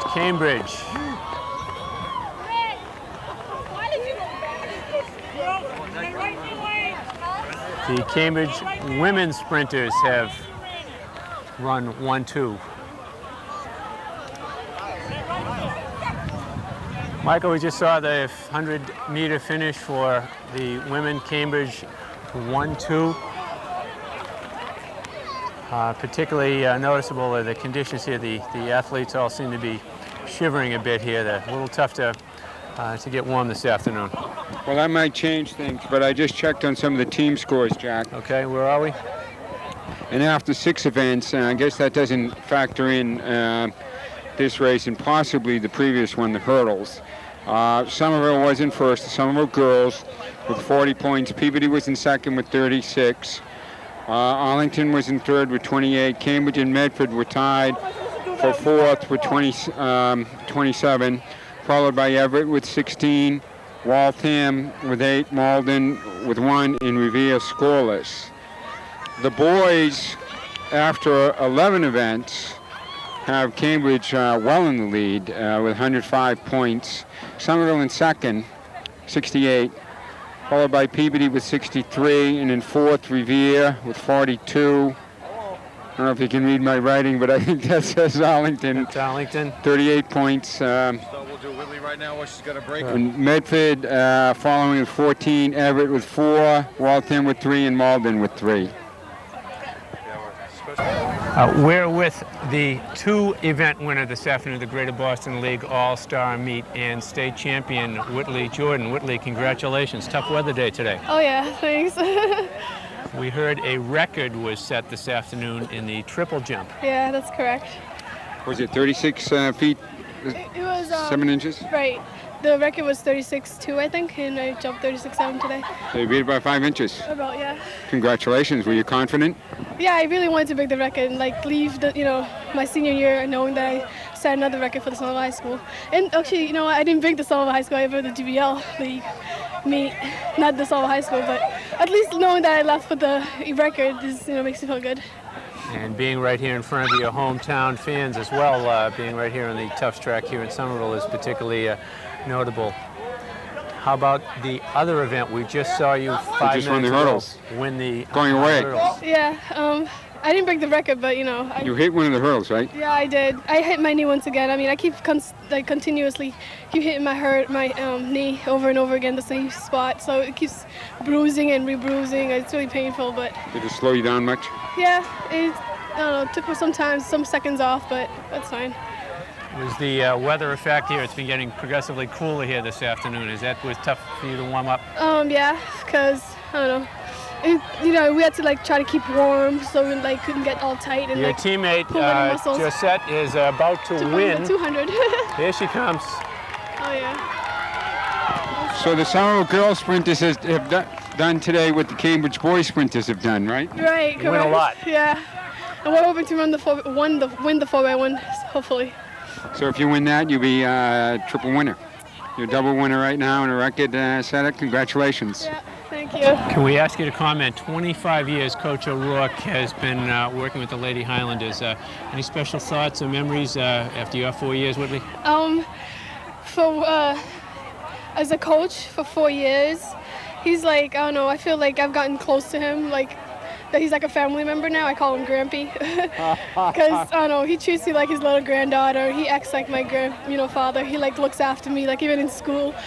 When he does have to do with track, on and off the track, he, still acts like a grandfather to me, Tries to protect me when I go to parties, stuff like that. So I'm gonna miss him. He's a good influence on me, actually. We hear you're off to UNH for the fall, is that right? Correct, yeah. Good. Looking forward to it? Yeah. A Can't lot wait. of sadness leaving Somerville? Yeah, but a lot of good memories too. But at least I'll get to enjoy and experience other stuff as I move on in life, I guess. Jack, it's only New Hampshire. It's not that 2 hours far away. Yeah. Congratulations and good luck in the relay. Thank you very much. Bye. Stay warm. Okay, after the interview with Whitley Jordan, we have the 2 mile coming up. And Whitley said the weather is a factor, at least for the sprinters. This is distance, the longest distance for the girls, 8 laps. And who's in it, Jack? For Somerville, in the first lane, Michael, that's Catherine Rozakis and Melissa Tully. And Catherine has done quite well in just her 2 short seasons. And Melissa is a a seasoned veteran. You can see she's getting ready. I'm going to try and watch this time. Put the clock on that, yeah. We'll get the clock. We'll get some unofficial splits. And they're often, again, this first curve of the 2 mile is very often just as kind of settling in and weeding out. And Karen, it's Karen Rizakis, right? Karen is in third. Catherine, sorry. Rizakis, yeah. Catherine's in third place there, maintaining her own right now with the big pack. And of course, this will thin out over 8 laps. And I think, Michael, as we're talking here, it's gotten cool here this afternoon. Their runners now are running into it. A lot of them are seeking cover by running in a pack and drafting, tucking behind another runner. That lead runner has a lot of work to do, breaking the wind out in front there, so everybody else is tucking in behind. And this is a tactical race at this particular point. People are just trying to maintain contact, and there'll be 7 laps to go here as we come back with the last 100 of the first lap.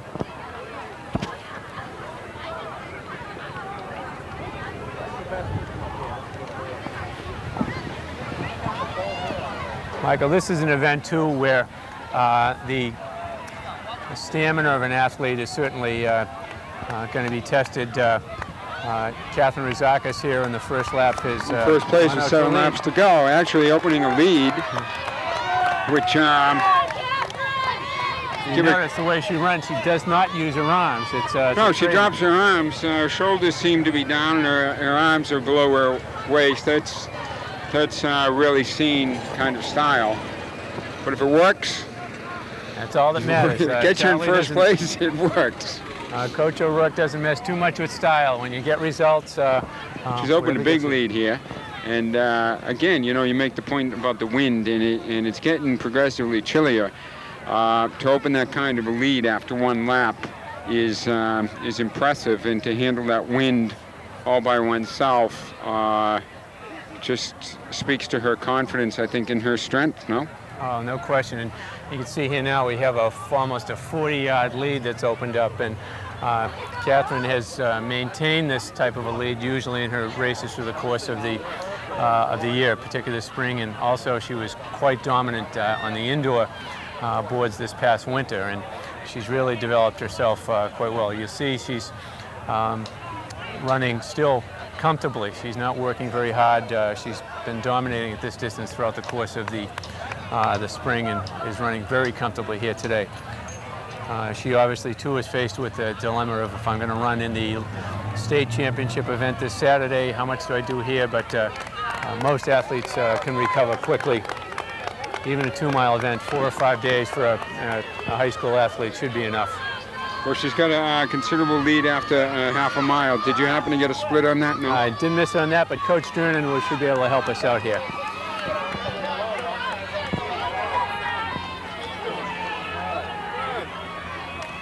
Had your hands full today with the old javelin.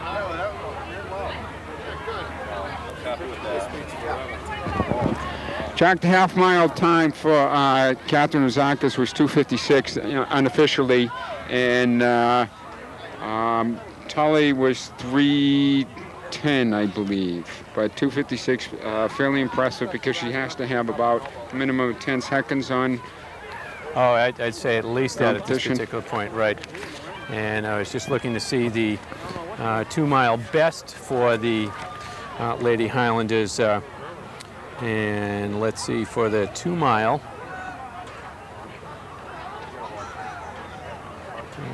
let's see.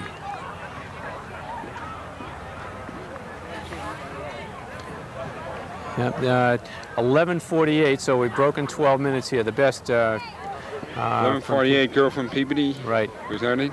Yep. And so I think Catherine is running the low 12s. We'll have a sense after she got 5 laps to go. Maybe we get a time on the mile halfway point. But clearly she's well in the lead, and then it punches up from 2nd to 6th or 7th here. And then there's another split. A lot of people who might be watching, gee, how can somebody open up that much of a distance? But when you have this kind of talent, this isn't uncommon. The rest of the pack is bunched back with 30, 40 yards behind, but Ms. Rozakis has a very comfortable fluid stride and has right from her a loping stride, actually. She's also a dancer. In addition to her track ability, she practices dance quite regularly. So she's making that stride. She doesn't dance 2 miles at a time. No, not 2 miles at a time. That's for sure. But that training is certainly paying off here this afternoon. The wind is certainly doesn't help, but the cool conditions are certainly making it a little easier for the distance athletes this afternoon. Okay, she's coming up on about 100 yards to the mile. Let me see if I can get an unofficial mile split.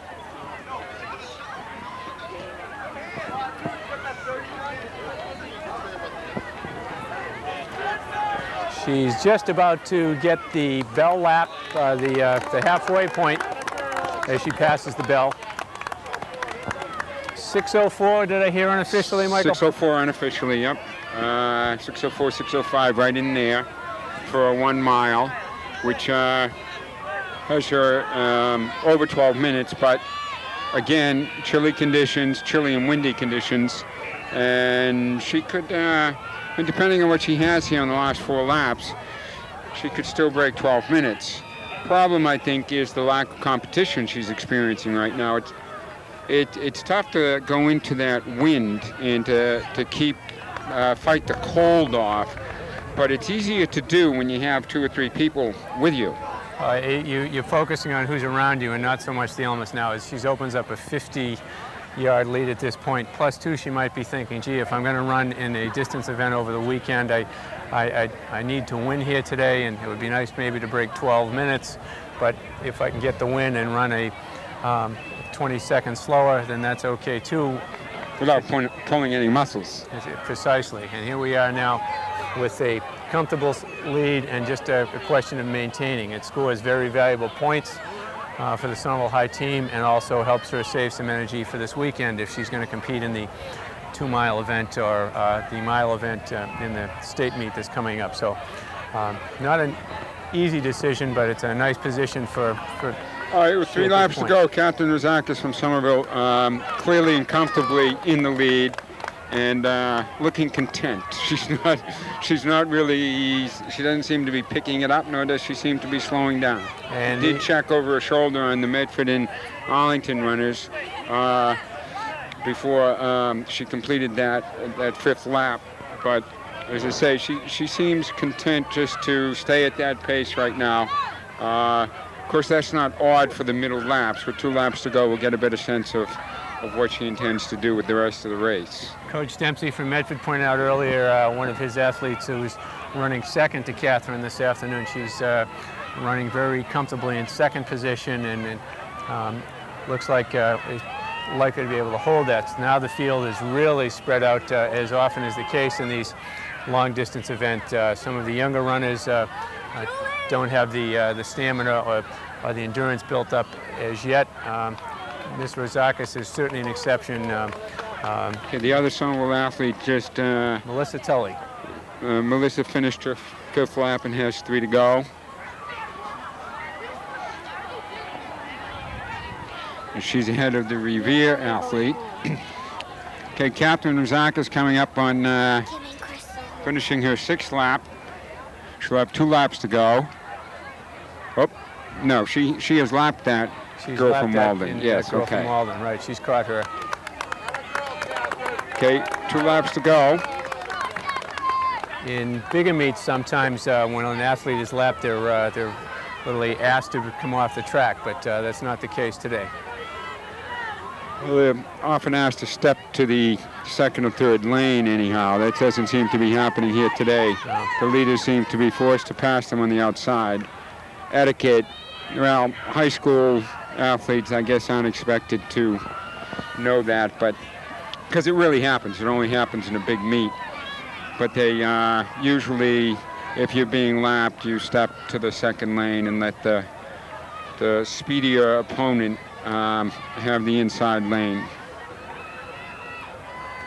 This type of race too, Michael, that strength is a very important factor here. The training for this event is one that, from experience, you know, a lot of miles is certainly helpful, but your stamina must be built over a period of time with a proper training base. Not many athletes are cut out for a 1 mile and fewer for the 2 mile, particularly at this age group. It's, right, as you get older, it gets easier to run distance. Yeah. Not something that's it comes with maturity, with age. You know, and the body matures a little bit. That's when the distance runners really kick in. Not to say that there aren't outstanding distance athletes. They are. It's just that as a group, I think it takes longer. Here it is, the bell lap. Catherine Rosakis is in the lead. Sort of poker-faced. She seems neither happy nor sad. She's running a very, very steady pace. That hasn't changed at all, and she has a sizable lead. I think she's just content. Maybe she'll stretch it out a bit here on this last lap, but ever since she's got just content to maintain and take home a first place victory. What do you think? Oh, it's very comfortable. She's looking very relaxed. I'm anxious to see whether or not she's going to pick her arms up at all. Her running style is unique. It works, so we're not going to touch it, but I'm anxious to watch and see if she tries to push a little bit to see if she's going to just take the win or if she's going to push a little bit to try and run a time here. Said if she's competing this weekend, she probably wants to save herself a little bit and have herself ready for an all-out performance. She seems to be moving her arms. I don't know if they lift it higher. She seems to be stretching it out. It's hard to tell from this distance, but her stride seems to be lengthening. She seems to be leaning forward and using her arms more. And as she comes off this last turn, we might have a better sense of that. But clearly a decisive victory. She's actually lapping her teammate, Melissa Tully, as she makes this final 100-yard approach to the finish. Running quite comfortably. We'll see if we can get a time as she comes across.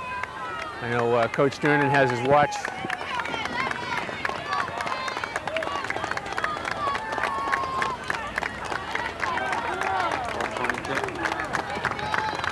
Nice job, Jack. Yeah, okay. Jack, unofficially, Catherine Rosakis won that in 12:22. And seemed to have about, what, 8 or 10 seconds over the second place finisher, the girl from Medford? Just about 10 seconds, and very comfortable. Certainly a nice win for Catherine. On a cold day.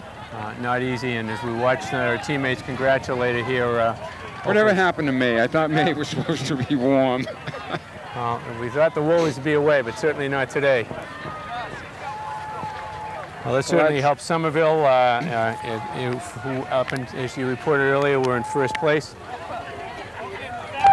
Well said, Talking Coach. about legends, we have one on, developing one on the track right now, and champions.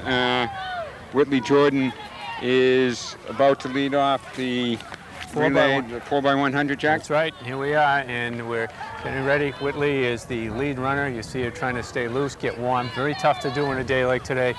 It's probably 50 degrees with a cool breeze, and an athlete like this who depends on her speed certainly is. You see her moving. You can see how concentrated she is. Her head is into this, unlike some of the others. You know, she's using every second to warm up. She's concentrating now in her crouch.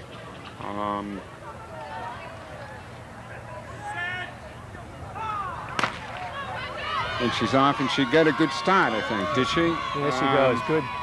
Good start. She's got an excellent stride. Yeah, you look at the turnover. Look at the leg turnover, how quickly she moves. She's moving up, even though it's tough for us to see in the stagger.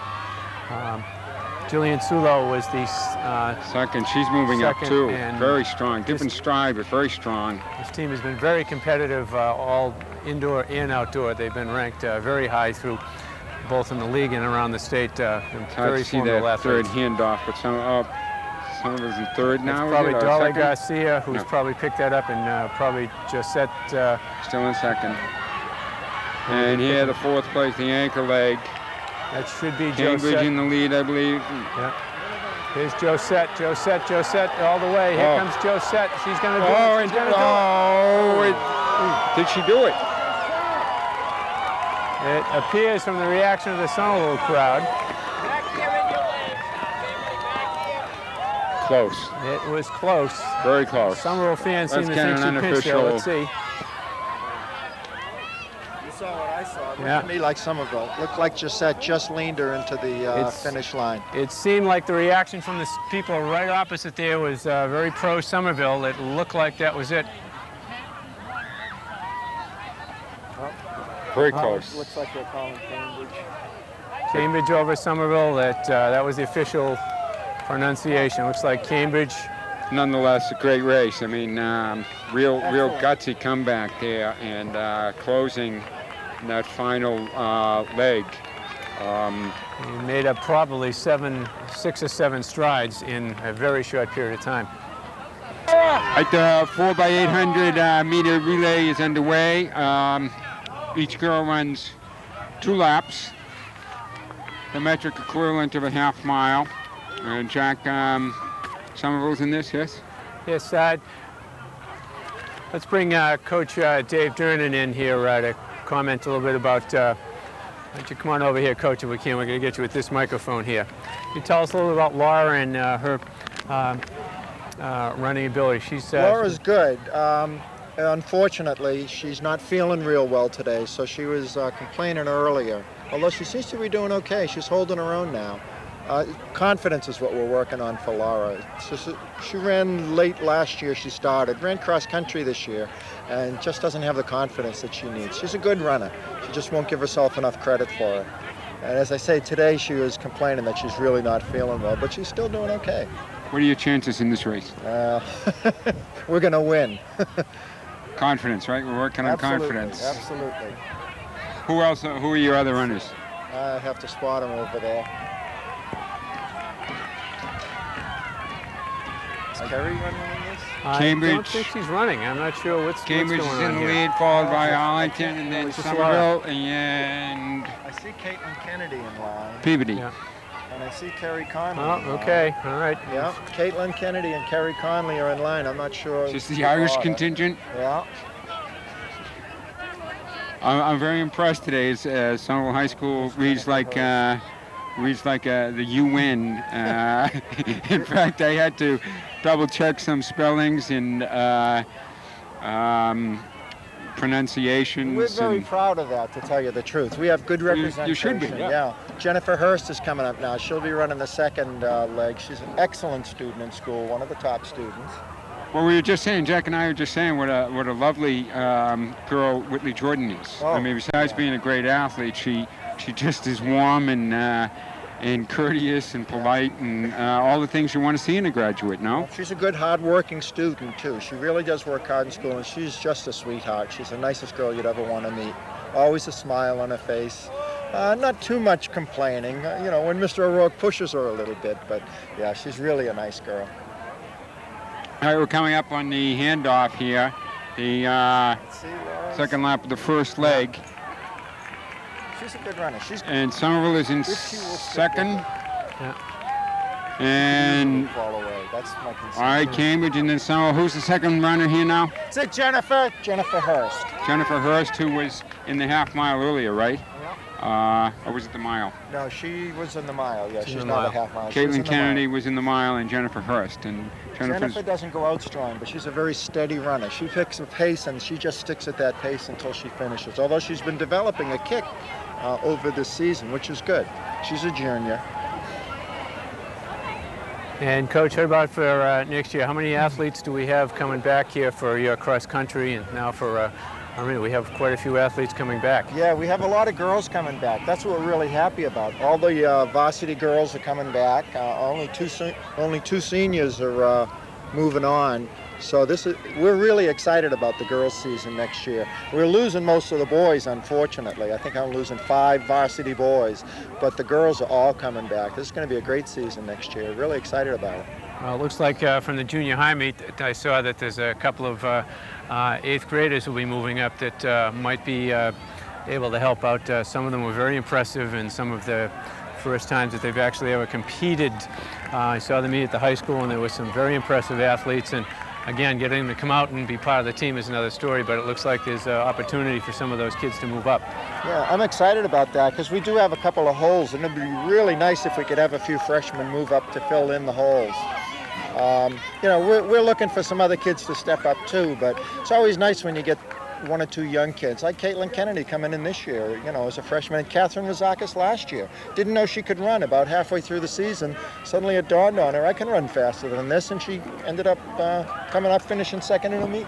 That's the joy of youth. They don't know what they're gifted with, and then they discover and they go after something, and they develop into quite the young athletes. I mean, Catherine Razakis today, and Caitlin Kennedy as well. I don't think Caitlin won, but ran a very strong race.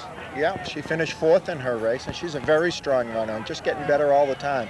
Pretty serious about it, too. I think both girls are pretty serious about their running. It's nice. They're going to be competing against each other. They're both good distance runners, and they'll be competing for the next couple of years against each other, which is good. Hopefully bring them both along. Oh, now here's the Connolly girl getting in line. I suppose we're going to have close-ups on this the whole way around. We'll see what kind of genes she has here. This is Jack Connolly's daughter running the third leg for Somerville. Jennifer's done okay. She's getting up there. Cambridge is still in the lead at this handoff. Jack, anything you want to say? Kerry will finish. She will finish quite strong. She's got a lot of stamina. As you'll see, she's very competitive. She's also doubled up. She threw the javelin today. I understand she threw fifth. And very pleased with that. Scored in the javelin, and she's also a very good student as well, which we're very pleased with. The proud father and unbiased observer here. Carrie Connolly running the third leg for Somerville. Good arms and legs, javelin and long distance half mile here. Metric equivalent to the half mile in third place, I believe. How many events do we have? Well, we have after. One more relay? One more relay. We'll be at the 4x400. Dave, do you have any idea? Overall, it looks as if Somerville has done well, has acquitted themselves well today with both boys and girls. But do you know officially what place they're in? I really haven't heard, and I haven't been able to find out. But they're pretty solid. I mean, getting a couple of first places, 3 or 4 first places really makes a difference. But, they go 6 deep in the points, and so that can eat away at it a little bit, too. Looks like Kerry's holding her own here. This is good. If we can, she can close up a little bit more. She is closing on the Arlington Girls Summit. She can close up a little bit more, put Caitlin in a position, because she's got a great kick, Caitlin, and she could make a big difference at the end. Sure. Here we go. 1 lap left in this third leg of the 4x800 meter, and Carrie Connolly is the Somerville entry, pursuing the Arlington girl and followed by a girl from Peabody. I follow up on what Dave was saying. I always considered that one of the great detective mysteries of a track meet, trying to find out what team is in the lead. It's never as simple as it seems. Would that it were like a baseball game or a football game, but it's not. And particularly at this level, Michael, when you don't have all the electronic timing devices that are posted up on the in the stadium, this isn't the case here. So yeah, I was up in the press box. They were using pencils. What a rare I thought occurrence. We had left that behind in the last century. Well, I don't blame you. I've got a pencil in my pocket. But okay, we're coming up on the last leg of the 4x800 meters. And Cambridge again is in the lead. Cambridge girls' distance has been impressive. The Somerville girls' sprinters have been impressive. Sort of flip-flopping what the boys were. The handoff to the 4th and final runner. Cambridge has a sizable lead, but not insurmountable.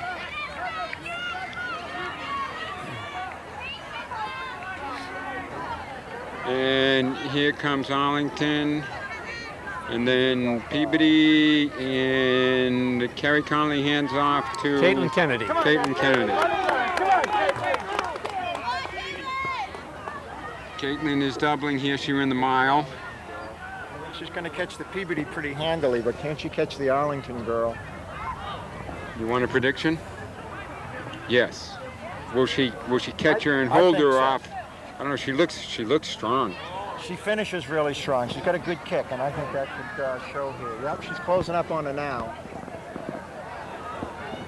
She's past the Peabody girl and moving in on the Arlington girl. The problem with this is if you expend that much this soon, 400 you might meters is a not. long way. You might not have it at the end of 2 laps.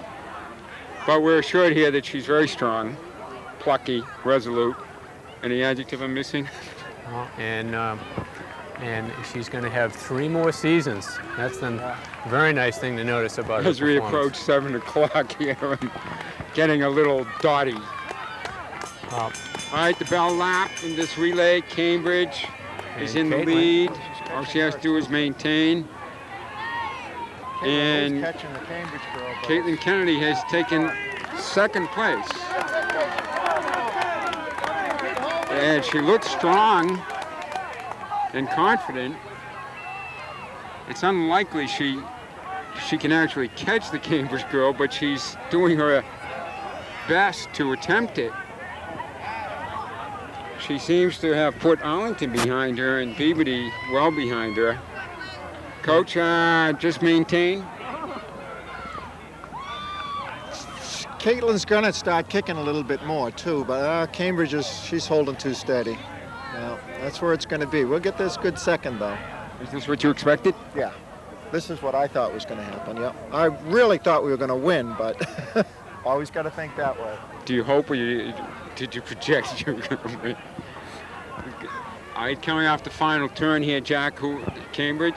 Cambridge by a shrinking 30 yards. Caitlin has really cut down quite a bit of that lead. To give her a lot of credit. That was a real strong push. I'd be very interested to see what her 800-meter split was. She's closing. So the girl from Cambridge crosses the finish line, but Somerville's Caitlin Kennedy has really run an impressive final leg here, reducing the distance and opening a lead on Arlington and Peabody. Just a really gutsy race. I mean, all 4 Somerville runners sort of doing what they had to do. You know, whether it was go out and establish position, maintain position, sort of keep the strength, and then finish up. What do you think, Dave? Well, you can see them. I think the camera's on them all falling down. They ran hard. That was a gutsy race. It really was. Cambridge get out there, so you know they have to work hard to maintain it, but it's a little easier from the front. But 2nd, 3rd, and 4th place, they all ran really hard. That was great. Very proud of them. Okay, so the 4x800 is over. What do we have left? We've got the 4x400. Well, the 4x400 is getting ready. The officials are lining the beginning athletes up. I'm with volunteer assistant Charlie LaFosse. Charlie, this is the last event of the afternoon.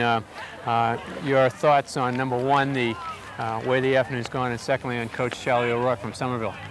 Well, the Somerville athletes are performing outstandingly today. I've never seen some kids give such an effort. Some of the kids were sick, and they came up and for the team, and they really gave it their all. The kids have a lot of desire. This event, I think we have Catherine running the next leg. I think she's going to take this all the way. A particularly tough event at 400, as you know from your career running, it's not only speed, but it's also strength. That last 100 meters of this event is particularly grueling, and particularly for young athletes. 14, 18 is, you haven't hit your physical stride yet, so it's particularly grueling. This is the toughest. This is the toughest because you have to give it all you have from the very start. You can't save it. So as soon as the baton goes, but you have your team to you know, that you're running for, so you give it all you have. These are my favorite events when I run the relays. You know, like the Cape Cod relay. That was the best. And here we are. We have Cambridge in the lead first. right here. Alyssa Tingle. Cambridge has a very good run. Come on, Catherine. Now, Charlie, Catherine just came off of a very impressive 2-mile win. She's only had a matter of 15 minutes. How much is that going to hurt her this afternoon, or will it? Well, she's running against a tough Cambridge team. Alyssa Tingle can't beat her in the mile straight on, but she's got about a 40-yard lead on her, so it's going to be tough to catch. Well, you never know. It's a long race. And we have Gina coming up. Gina DiColigiero is going to be picking up the third leg, and it's still quite a bit of distance to have to make up here. Here's the turn. Cambridge with a good 20-yard lead, if not 25 at this particular point, Charlie. And Cambridge next anchor, she's a very, very good runner. She's an 800-meter specialist also, so she has the strength to run a fast quarter. So someone's going to have a tough time catching her. All right, and there you go. This is the handoff to Cambridge, and well, see now we're in third. Catherine in a good leg, and here comes Gina. On the inside, Gina. There we go. Pretty efficient. Gina's obviously looking to try and gun it down. It's 15 yards at this particular point. She's cutting that down to about 10 at this point. I've got this one's working fine here, so you can just keep that one up close.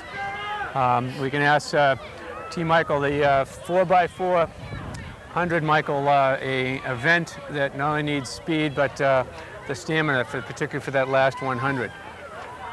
Well, I'm always impressed. I said it before. Anyone who can run a quarter mile or the metric quarter mile, seems to me it's one of those races right on the cusp between demanding speed and a kind of endurance that it really can test an athlete. Once they master it, maybe. But, you know, with a half mile, you get a little settling in time. The quarter mile, the 400 meters, you don't, you know? Yeah. Speed and strength. Combination. It's the toughest race, I believe. All right, Charlie, who do we have taking the final leg now? We have. Not sure. Let's see. Oh, tough exchange. Tough exchange. Is that Josette? No, that's not Josette. But yeah, getting back to it, it's it's a tough race, especially for a young athlete, I think, because it requires the speed. You only have one lap, so you really can't let it up, and it requires the strength to maintain it on the back stretch. If you can see that lead girl there, I mean, she's got a good, strong stride, but that's what it takes, and you gotta maintain it now. You know, the kind of perseverance and the strength to. She wasn't in the lead. Cambridge is. The strength to come around that turn and hold on to it. There's no greater pain than the last 100 yards in a 400-meter race. That's it. That's it. You want to feel pain, especially with someone right there. Gene Thermitis had a race the other day, and it was right against a Cambridge guy, and they came in, and both guys, you could see they were giving it all, but they were hardly even moving at the very end because they were working so hard. It's so painful. Okay, Cambridge has taken the final relay. TB second. TB and Somerville in third.